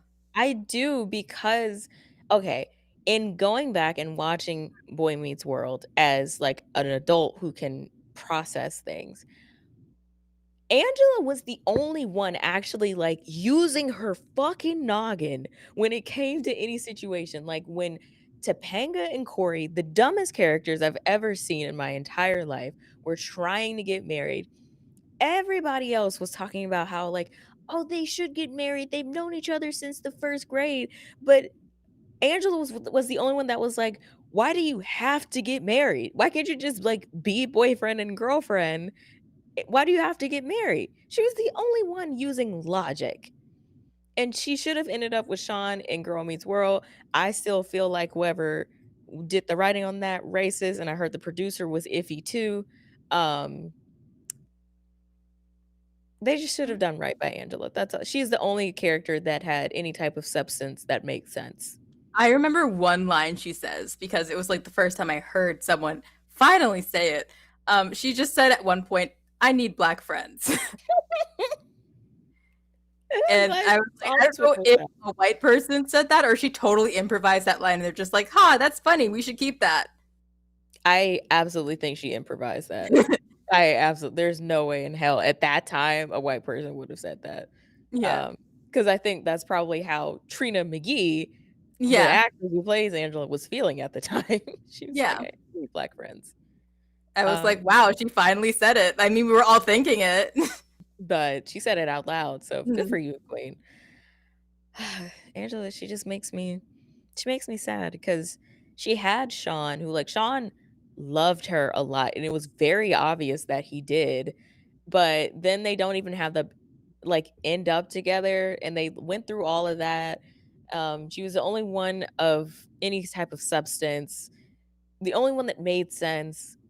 I know people talk about Topanga all the time. I'm like, Topanga's an idiot for real. She gave up going to Yale so that she can be with stupid ass Corey?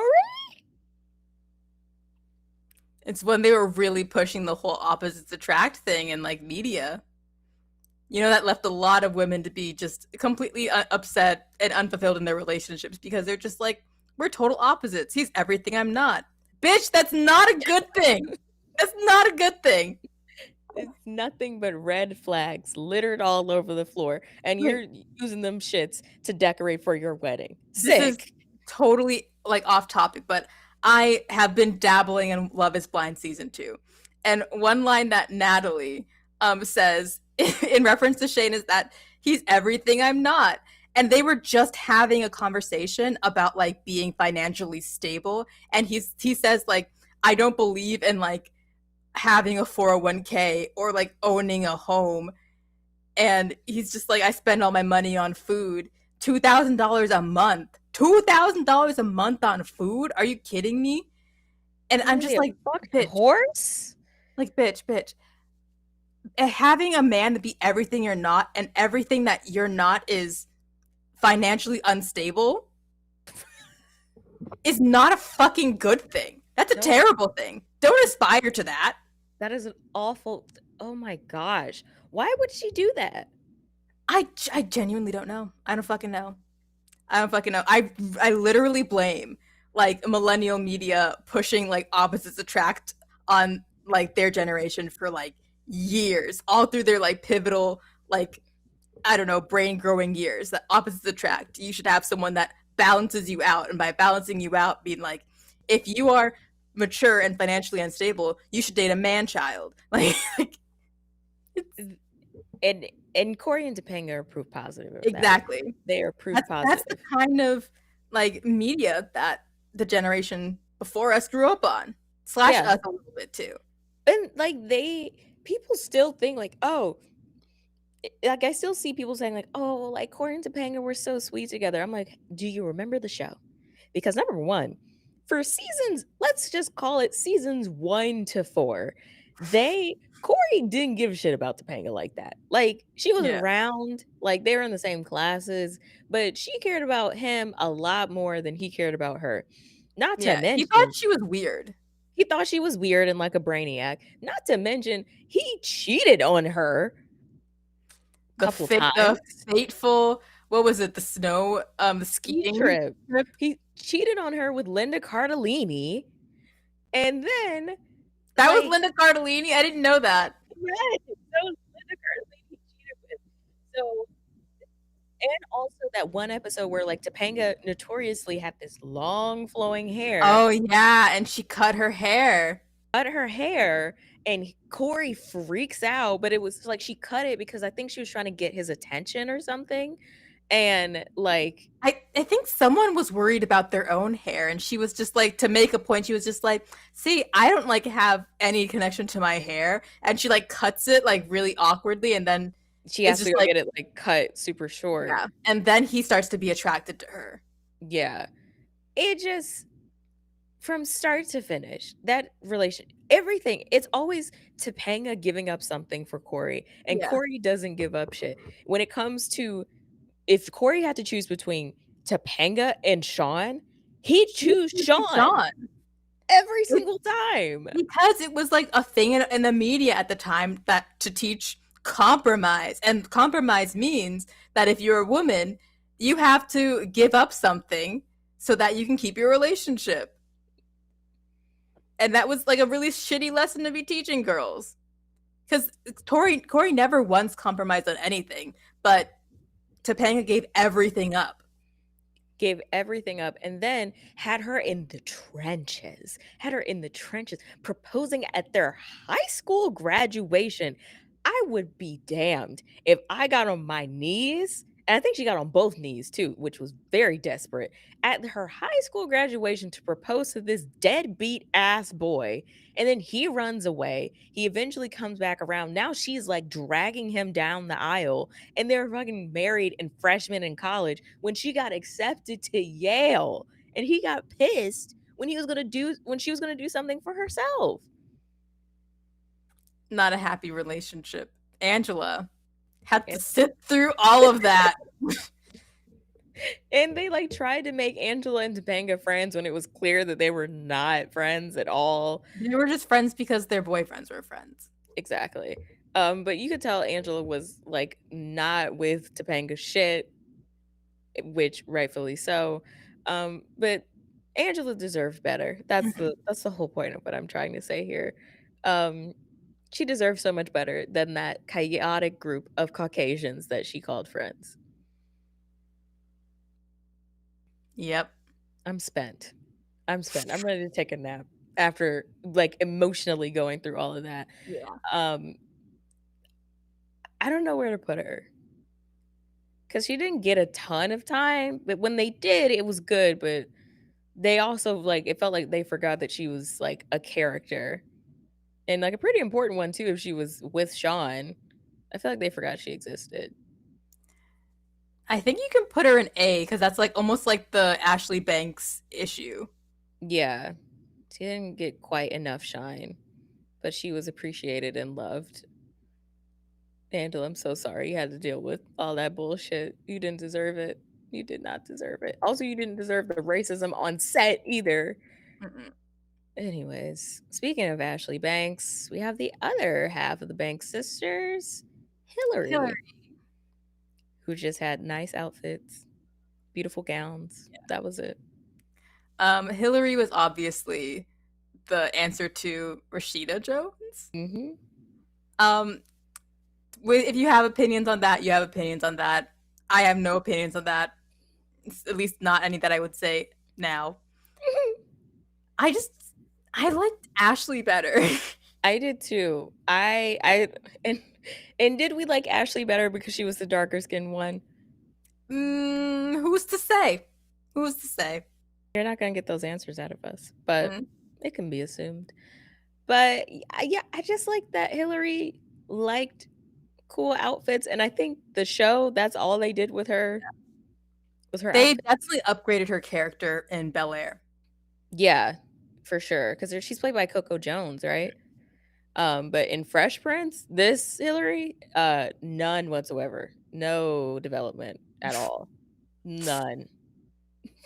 They're just like, you're an annoying rich girl, and that's what you will be forever. Forever. If you think you're getting character development, You are sadly mistaken. it's going to your sister, okay? So, get used to that. Um, so for that, I mean, I didn't wanna put anyone in I don't know her, but with Hillary, I don't feel like we really know her at I all. literally don't know Don't her. know her. Like, we just don't know much beyond, like, her taking her dad's credit card to go shop, which I love that that was, like, her as a Black woman, that was her whole thing. I Mhm. appreciate that, but You can put her in C. I think let's put her in C because she's not awful. Mm-mm. We just don't know her, and that's okay. It's no fault of her own. Love a rich Black girl. But moving on to a character who I do know very well and who I love and who is my favorite part of the show, Selena Kyle, Catwoman from the Harley Quinn HBO Max show. Because Gorgeous. she's like, Catwoman is white and a lot of other things, but then they started turning the tides and making her Black, and I fuck with it. Do you have any thoughts? Because I know you like the Harley Quinn I HBO like Max the Harley show. Quinn show. I completely forgot Catwoman was in it until right now. I like completely forgot. She doesn't show up a ton. No. Like they sprinkle her in there I every think once in a she's in while. like one full episode, and then she might make an appearance like in another one, but she's not like a main core cast member. No, no, she shows up in, like, that bank like, the heist episode Yes. where they're, like, trying to steal something from that museum, and then she shows up again for, Ivy's bachelorette party Yeah. on Mascara. Um, but I just like her because she is a fucking bitch. Harley and Ivy try to be friends with her, and she gives them Nothing. nothing, absolutely nothing. She I has just love no to see interest. no, like, she's like Tony. She's consistent. They keep trying to make her like, "Oh, like, we're friends in villainy," and she's like, "I'm not here for that. I like to steal, and that's what I'm here to do. I'm not here to make friends." She's I like the feel new. like she did steal from Themyscira. I don't know for sure. I have no proof, but I feel like she did. I assume she took something. Mhm. She left there with something Oh, for for sure, sure. for sure. Um, you know what? Fuck it. That's my sister. That that's that's my sister. I was about to be like, "Hey," but no, that's my sister because I just like she shuts down Harley and Ivy with friendship every single time in her own special way. You mean like how I asked you to send me TikToks and you I never did? sent you a TikTok. I sent you a TikTok, so don't even play with me. I sent you a TikTok. I would like the record to show. I sent Momo a TikTok. Yeah. It was to talk shit, but it was still a TikTok. So so I'm I know in my heart that I'm a good friend because I definitely sent you a TikTok. TikTok. And that was your request. You didn't say for me to send you consistent TikToks. You said send me I did not say that. You're right. a TikTok. And I did that. You did? Happy birthday. You're welcome. You know what? I might send you another one closer into your birthday. We don't know. When is my birthday? That's such a good question.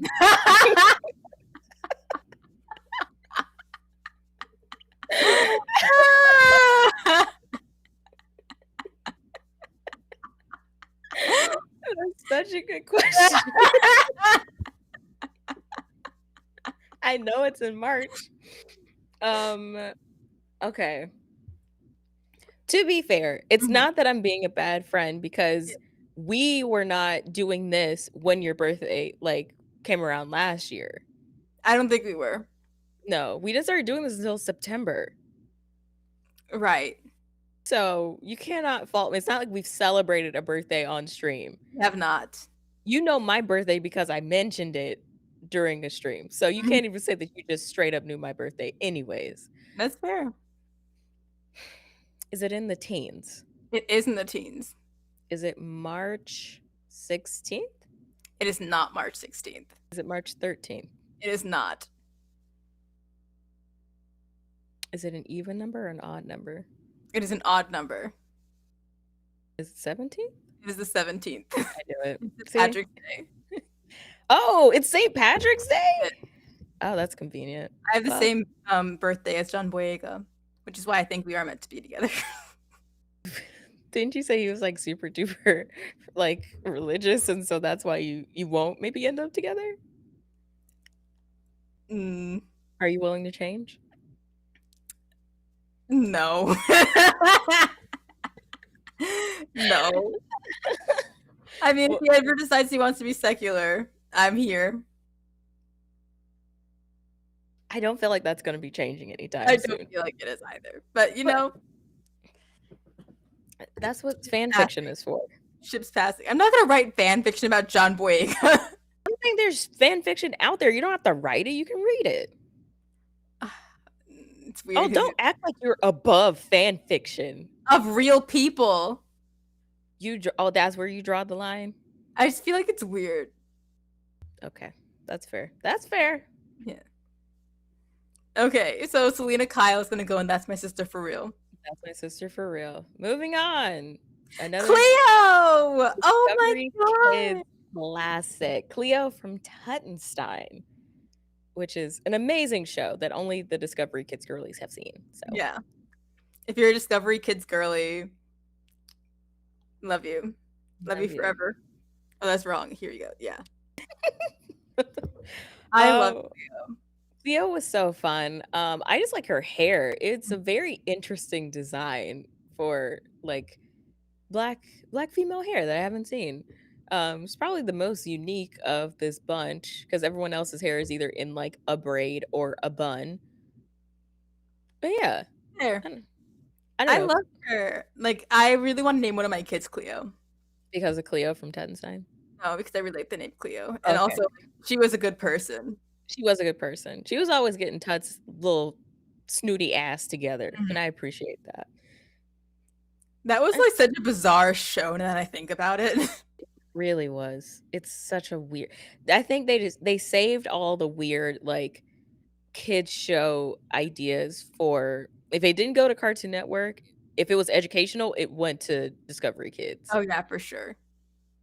But where are we gonna put Queen Cleo, who is the arguable best part of Tuttenstein? Arguable. She was the best part. That's Man, where are we putting her? Damn. I think either A or That's My Sister. Do we I'm have gonna any Discovery Kids girlies and That's My Sister? We don't.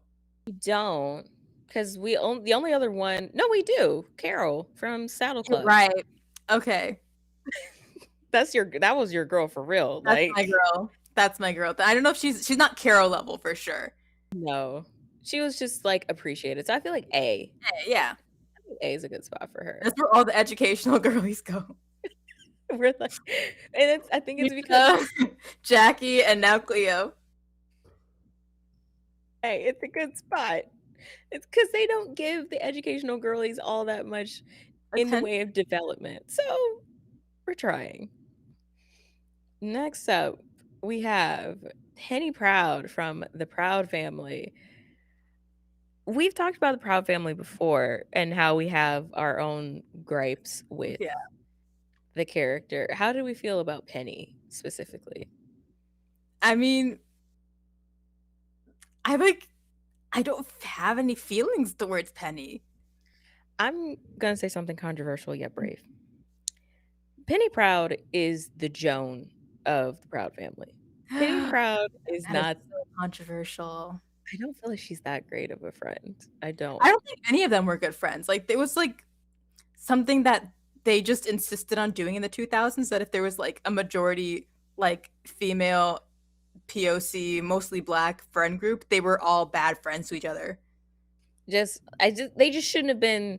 The only good friend kinda was Zoe, but they didn't really care about her. Yeah. Dejanay was not a good friend to Penny. Penny wasn't always a good friend to Dejanay. La Cienega straight up did not like Penny, yet Right. she was in the friend group. So, I don't know. I don't dislike Penny by any means, but I definitely, as an adult, can now look back on her character and be like, You weren't giving us anything. "Go girl, give us nothing." I think she's like a very neutral character overall. Like, a lot of the things about the Proud Family show was just like things happening to her slash around her. True. Like, she didn't have um like a very memorable personality. Like, you remember the people around her's personality, like her dad and Sugar Mama, Dijonay, La Cienega, but like Penny as a person was just like very neutral. Because That's I think they had to have her be neutral because everyone else's personalities was so large. That is true. Because I'm thinking about like, oh, well, no, that's not true because of blah blah blah. But yeah, I'm thinking about all of the people surrounding her. It wasn't really her. Okay, I feel like then she's like middle of the road, like B. She's I not bad. I She's think not great. it's like she has like main character syndrome in that like there's like two different versions of main characters. It's like main characters where like they're sort of bland so that the side characters can be memorable. And then there are main characters where it's just like the whole show is just about me and I'm the only thing that's important about my show. I agree. I Which absolutely agree. like Psych is one of those shows. Like Sean is the best part of Psych. True. Whereas for the Proud Family, the other characters surrounding Penny are what makes the show so memorable. Yeah, and like the adventures that Penny and other people like go on. It's not just her. Right. That's true. Okay. So I You're think she's like a middle grade main character overall. very true. She's not awful. No. She's also not extraordinary. Also, I feel like she's really racially ambiguous for whatever reason, like in her character design. Extreme. If they like didn't have her hair that way, you couldn't really pinpoint which like what she is. Mhm. Which is strange for a show that's like supposed to be like a black Very show. black show. But I guess they're going off of like, well, Trudy is light skin and Oscar is dark skin, so like light skinned People could daughter. not work like mixing paint colors. That's not how genetics works. They simply did not care. That's what It's it never seems they like. don't even care. It's just that's how like a lot of people treat like genetics. Like when it comes to skin colors, it's just like obviously light and dark makes caramel or like somewhere in the middle. And if there are women, for whatever reason, the extra X chromosome means that they are more susceptible to be light skinned, which is not true even a little bit. It's not people just forgot about Punnett squares, and Yeah. that was the easiest shit in science. I wasn't even good at science, and I remember Punnett squares, Yeah. but I digress.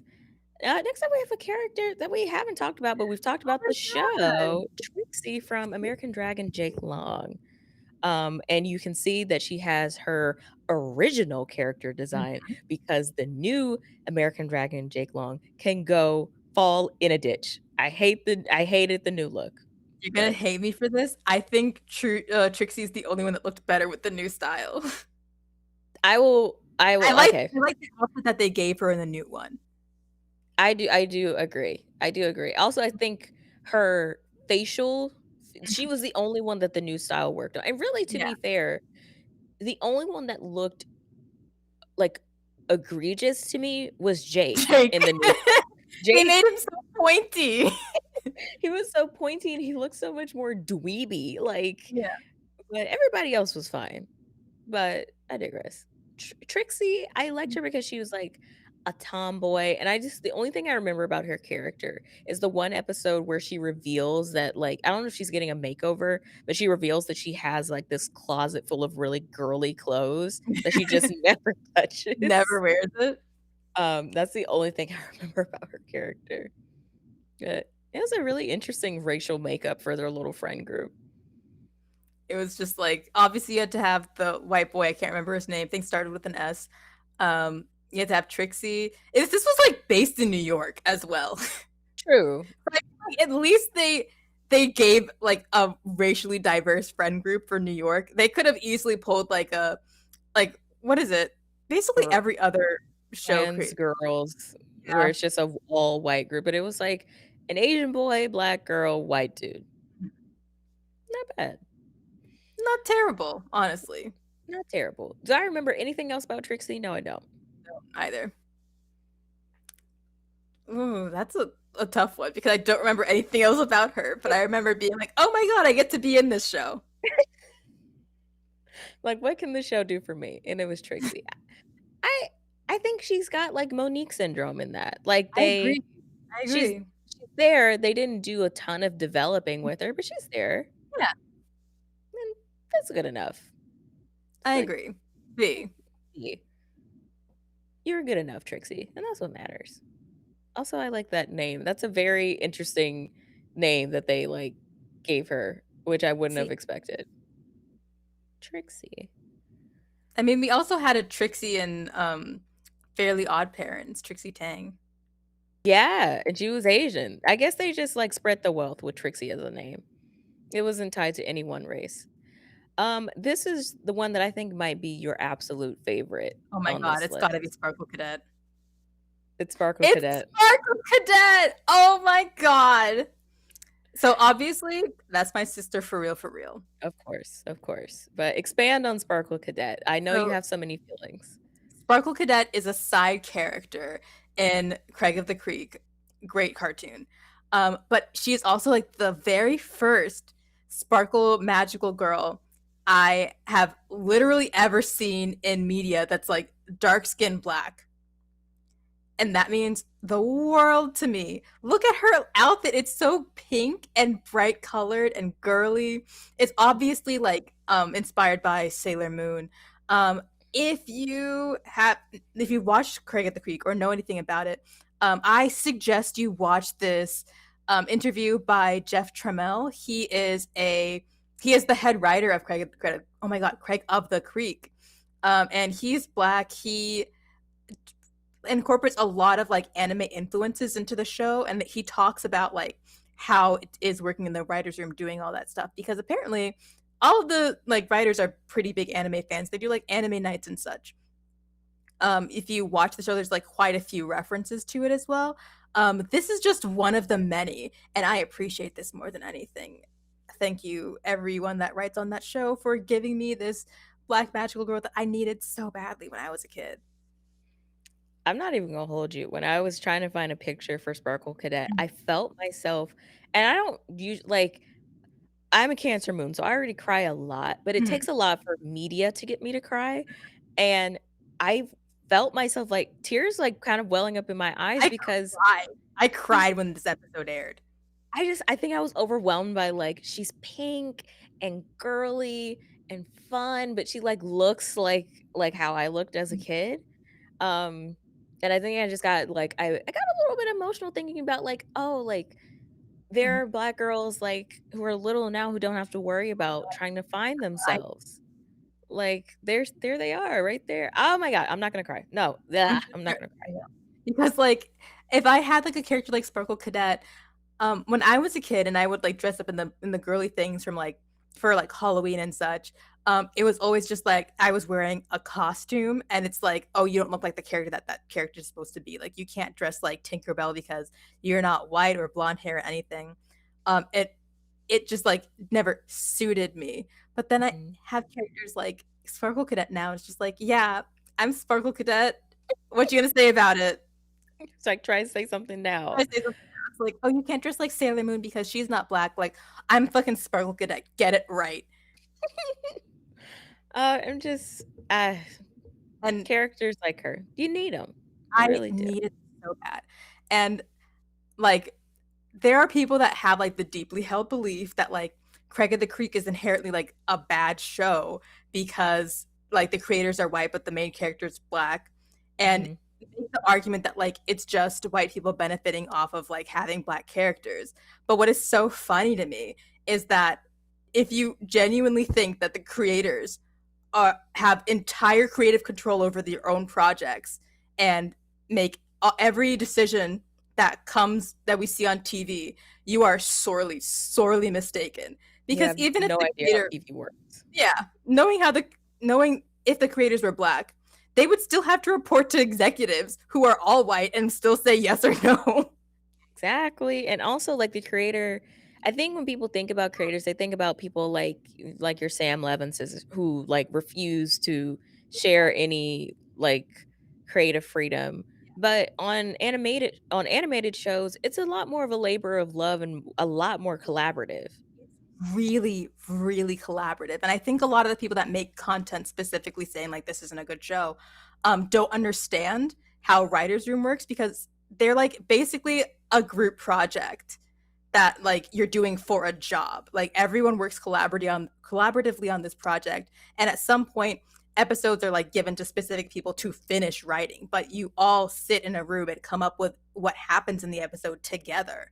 Yeah, like, if you're ever curious about the process, I'm sure many of the Craig of the Creek, like, writers and stuff have talked about it, but there's a lot of really great episodes on the Nick Animation Podcast from people who have or written for shows like SpongeBob who explain the process of storyboarding and, like, what happens when ideas get pushed forward, what happens when ideas get scrapped, that I think a lot of people just take the time to listen to and learn about, especially if you're gonna speak with any type of authority on, "Oh, it isn't good because of XYZ," when it's like, it's not as cut and dry as one person is at the helm of the show and does every single thing. I and I think specifically about Craig of the Creek, before you make any snap judgments about if the show was good or not, like, because if you're watching this, you don't have to take our opinions for it.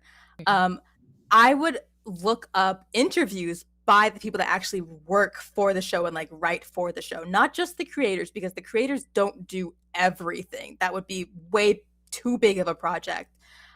So, like, listen to what the writers say, the Black writers specifically, and you can actually read Jeff Tramel's full interview on Crunchyroll.com. And he's the head writer. So if there's anyone that knows how the show works, it's definitely not going to be some person on the internet that has never set foot in a writing room. So yeah, you can hear about what he says and read about it as well. He even mentions how because of their writers room, it's like only a group of like what, like 8 people. There's only so many perspectives they can write from. So they encourage the other members of the staff to pitch stories or like pitch like concepts, and they have the opportunity to like have like a story by credit on episodes and such. Oh, Yeah. wow. That never happens in or at least Common thing, but, like, it's something they do on Craig of the Creek because they're really dedicated to not only showing, like, Black, bodies on screen, but like other cultures as well. You heard it here first. Momo is the point person for all Craig of the Creek related things on this show. We are going to start a two-woman campaign to get Momo in this writer's room. I think she would soar. She would shine. I would fucking love to write for Craig of the Creek. Or it's not I even write, just like to sit in the room and watch them write. I would I'm gonna need a spec script on an episode centered around Sparkle Cadet from you by the end of the year. I'm gonna need that. I'm gonna need that by the end of the year. Because I know you have a story in you that you have I been probably dying to tell with Sparkle Cadet, and I feel like you could rock it. I think I would just like indulge myself a little bit too much on it though. And that's all that matters. Who I'd write cares? her whole origin story and be like, "Oh shit, Craig is also supposed to be in this." Like, and Craig, it Like, could be oh, and her Craig is there in the background. Grace telling her story to Craig, and every once in a while it pops back to like real life, and Craig's like, "Oh, that's interesting," and then it pops back to Sparkle Yeah. Cadet.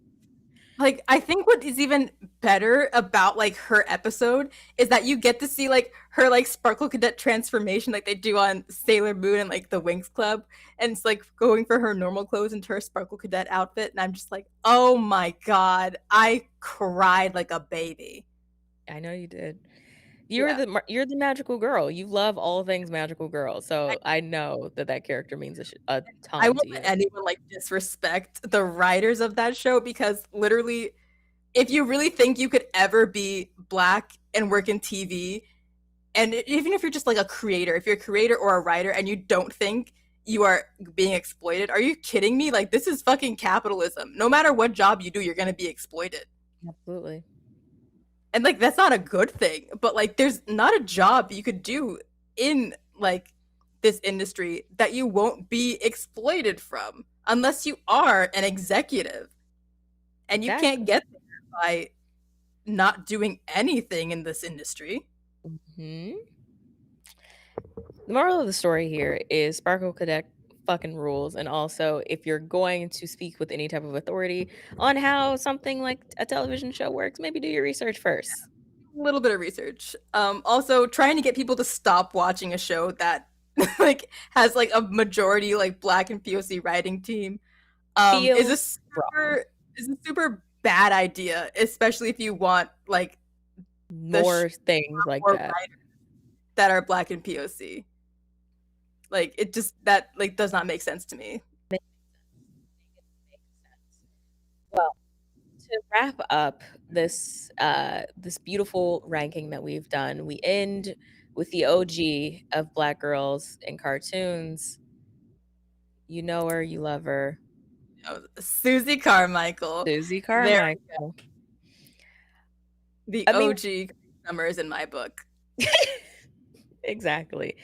I mean, Susie was she kind of was the sparkle cadet of her time in that she was a capable Black girl. She came from a family with her dad was a I A think like a doctor.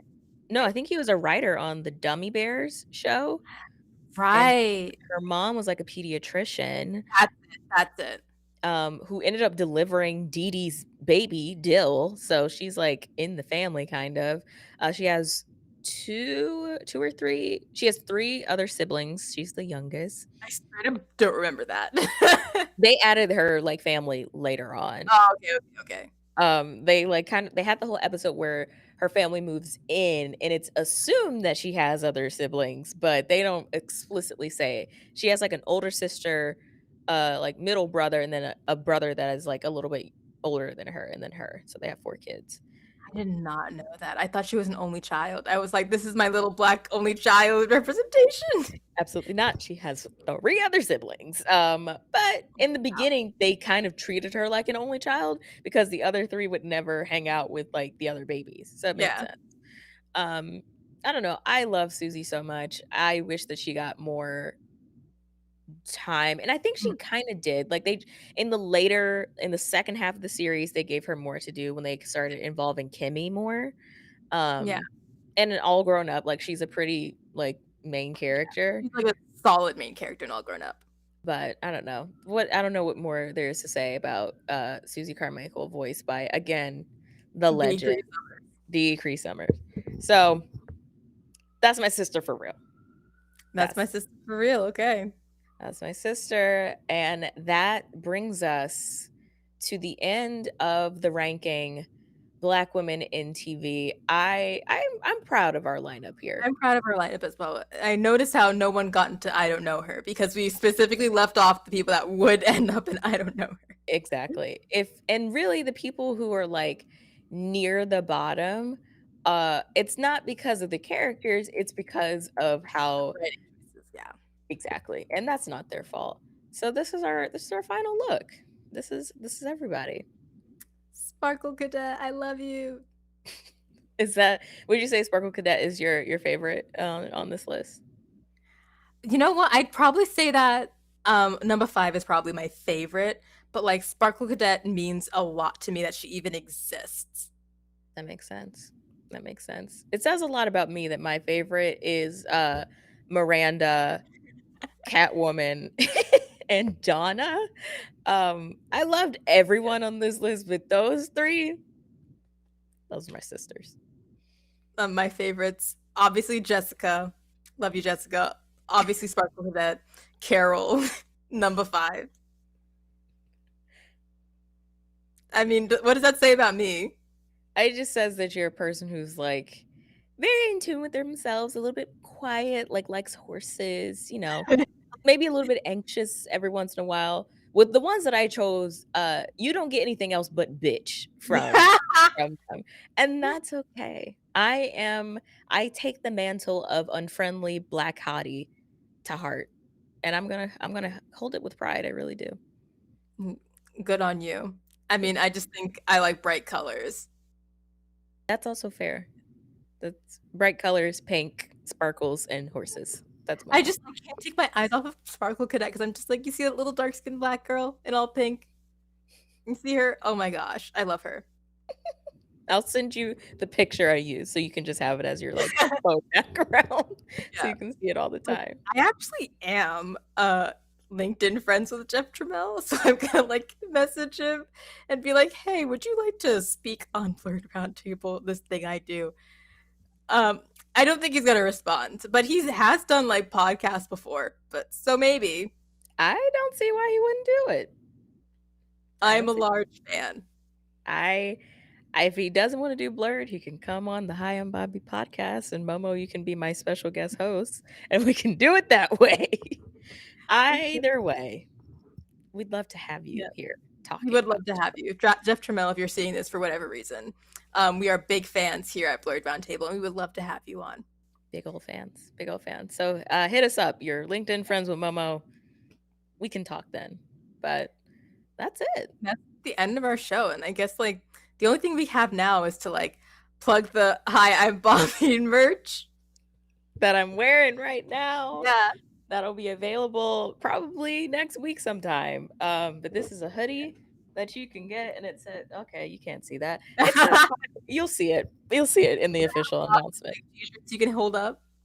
Uh, damn it. No, it's far away. But Okay. I'm gonna make an official announcement so you can Yeah. actually see things. Oh, for How sure. they But you heard it here first, folks. Like they're in, and it's coming next week. Also, coincidentally, coming next week is the first official episode of Link's Magic is Wild. The live. Mhm. No, oh my gosh, the live play. No, action play. Don't remember the name for the thing. On the Lark Network, which is also a Twitch channel. Um, come watch Bobby play and watch BDM.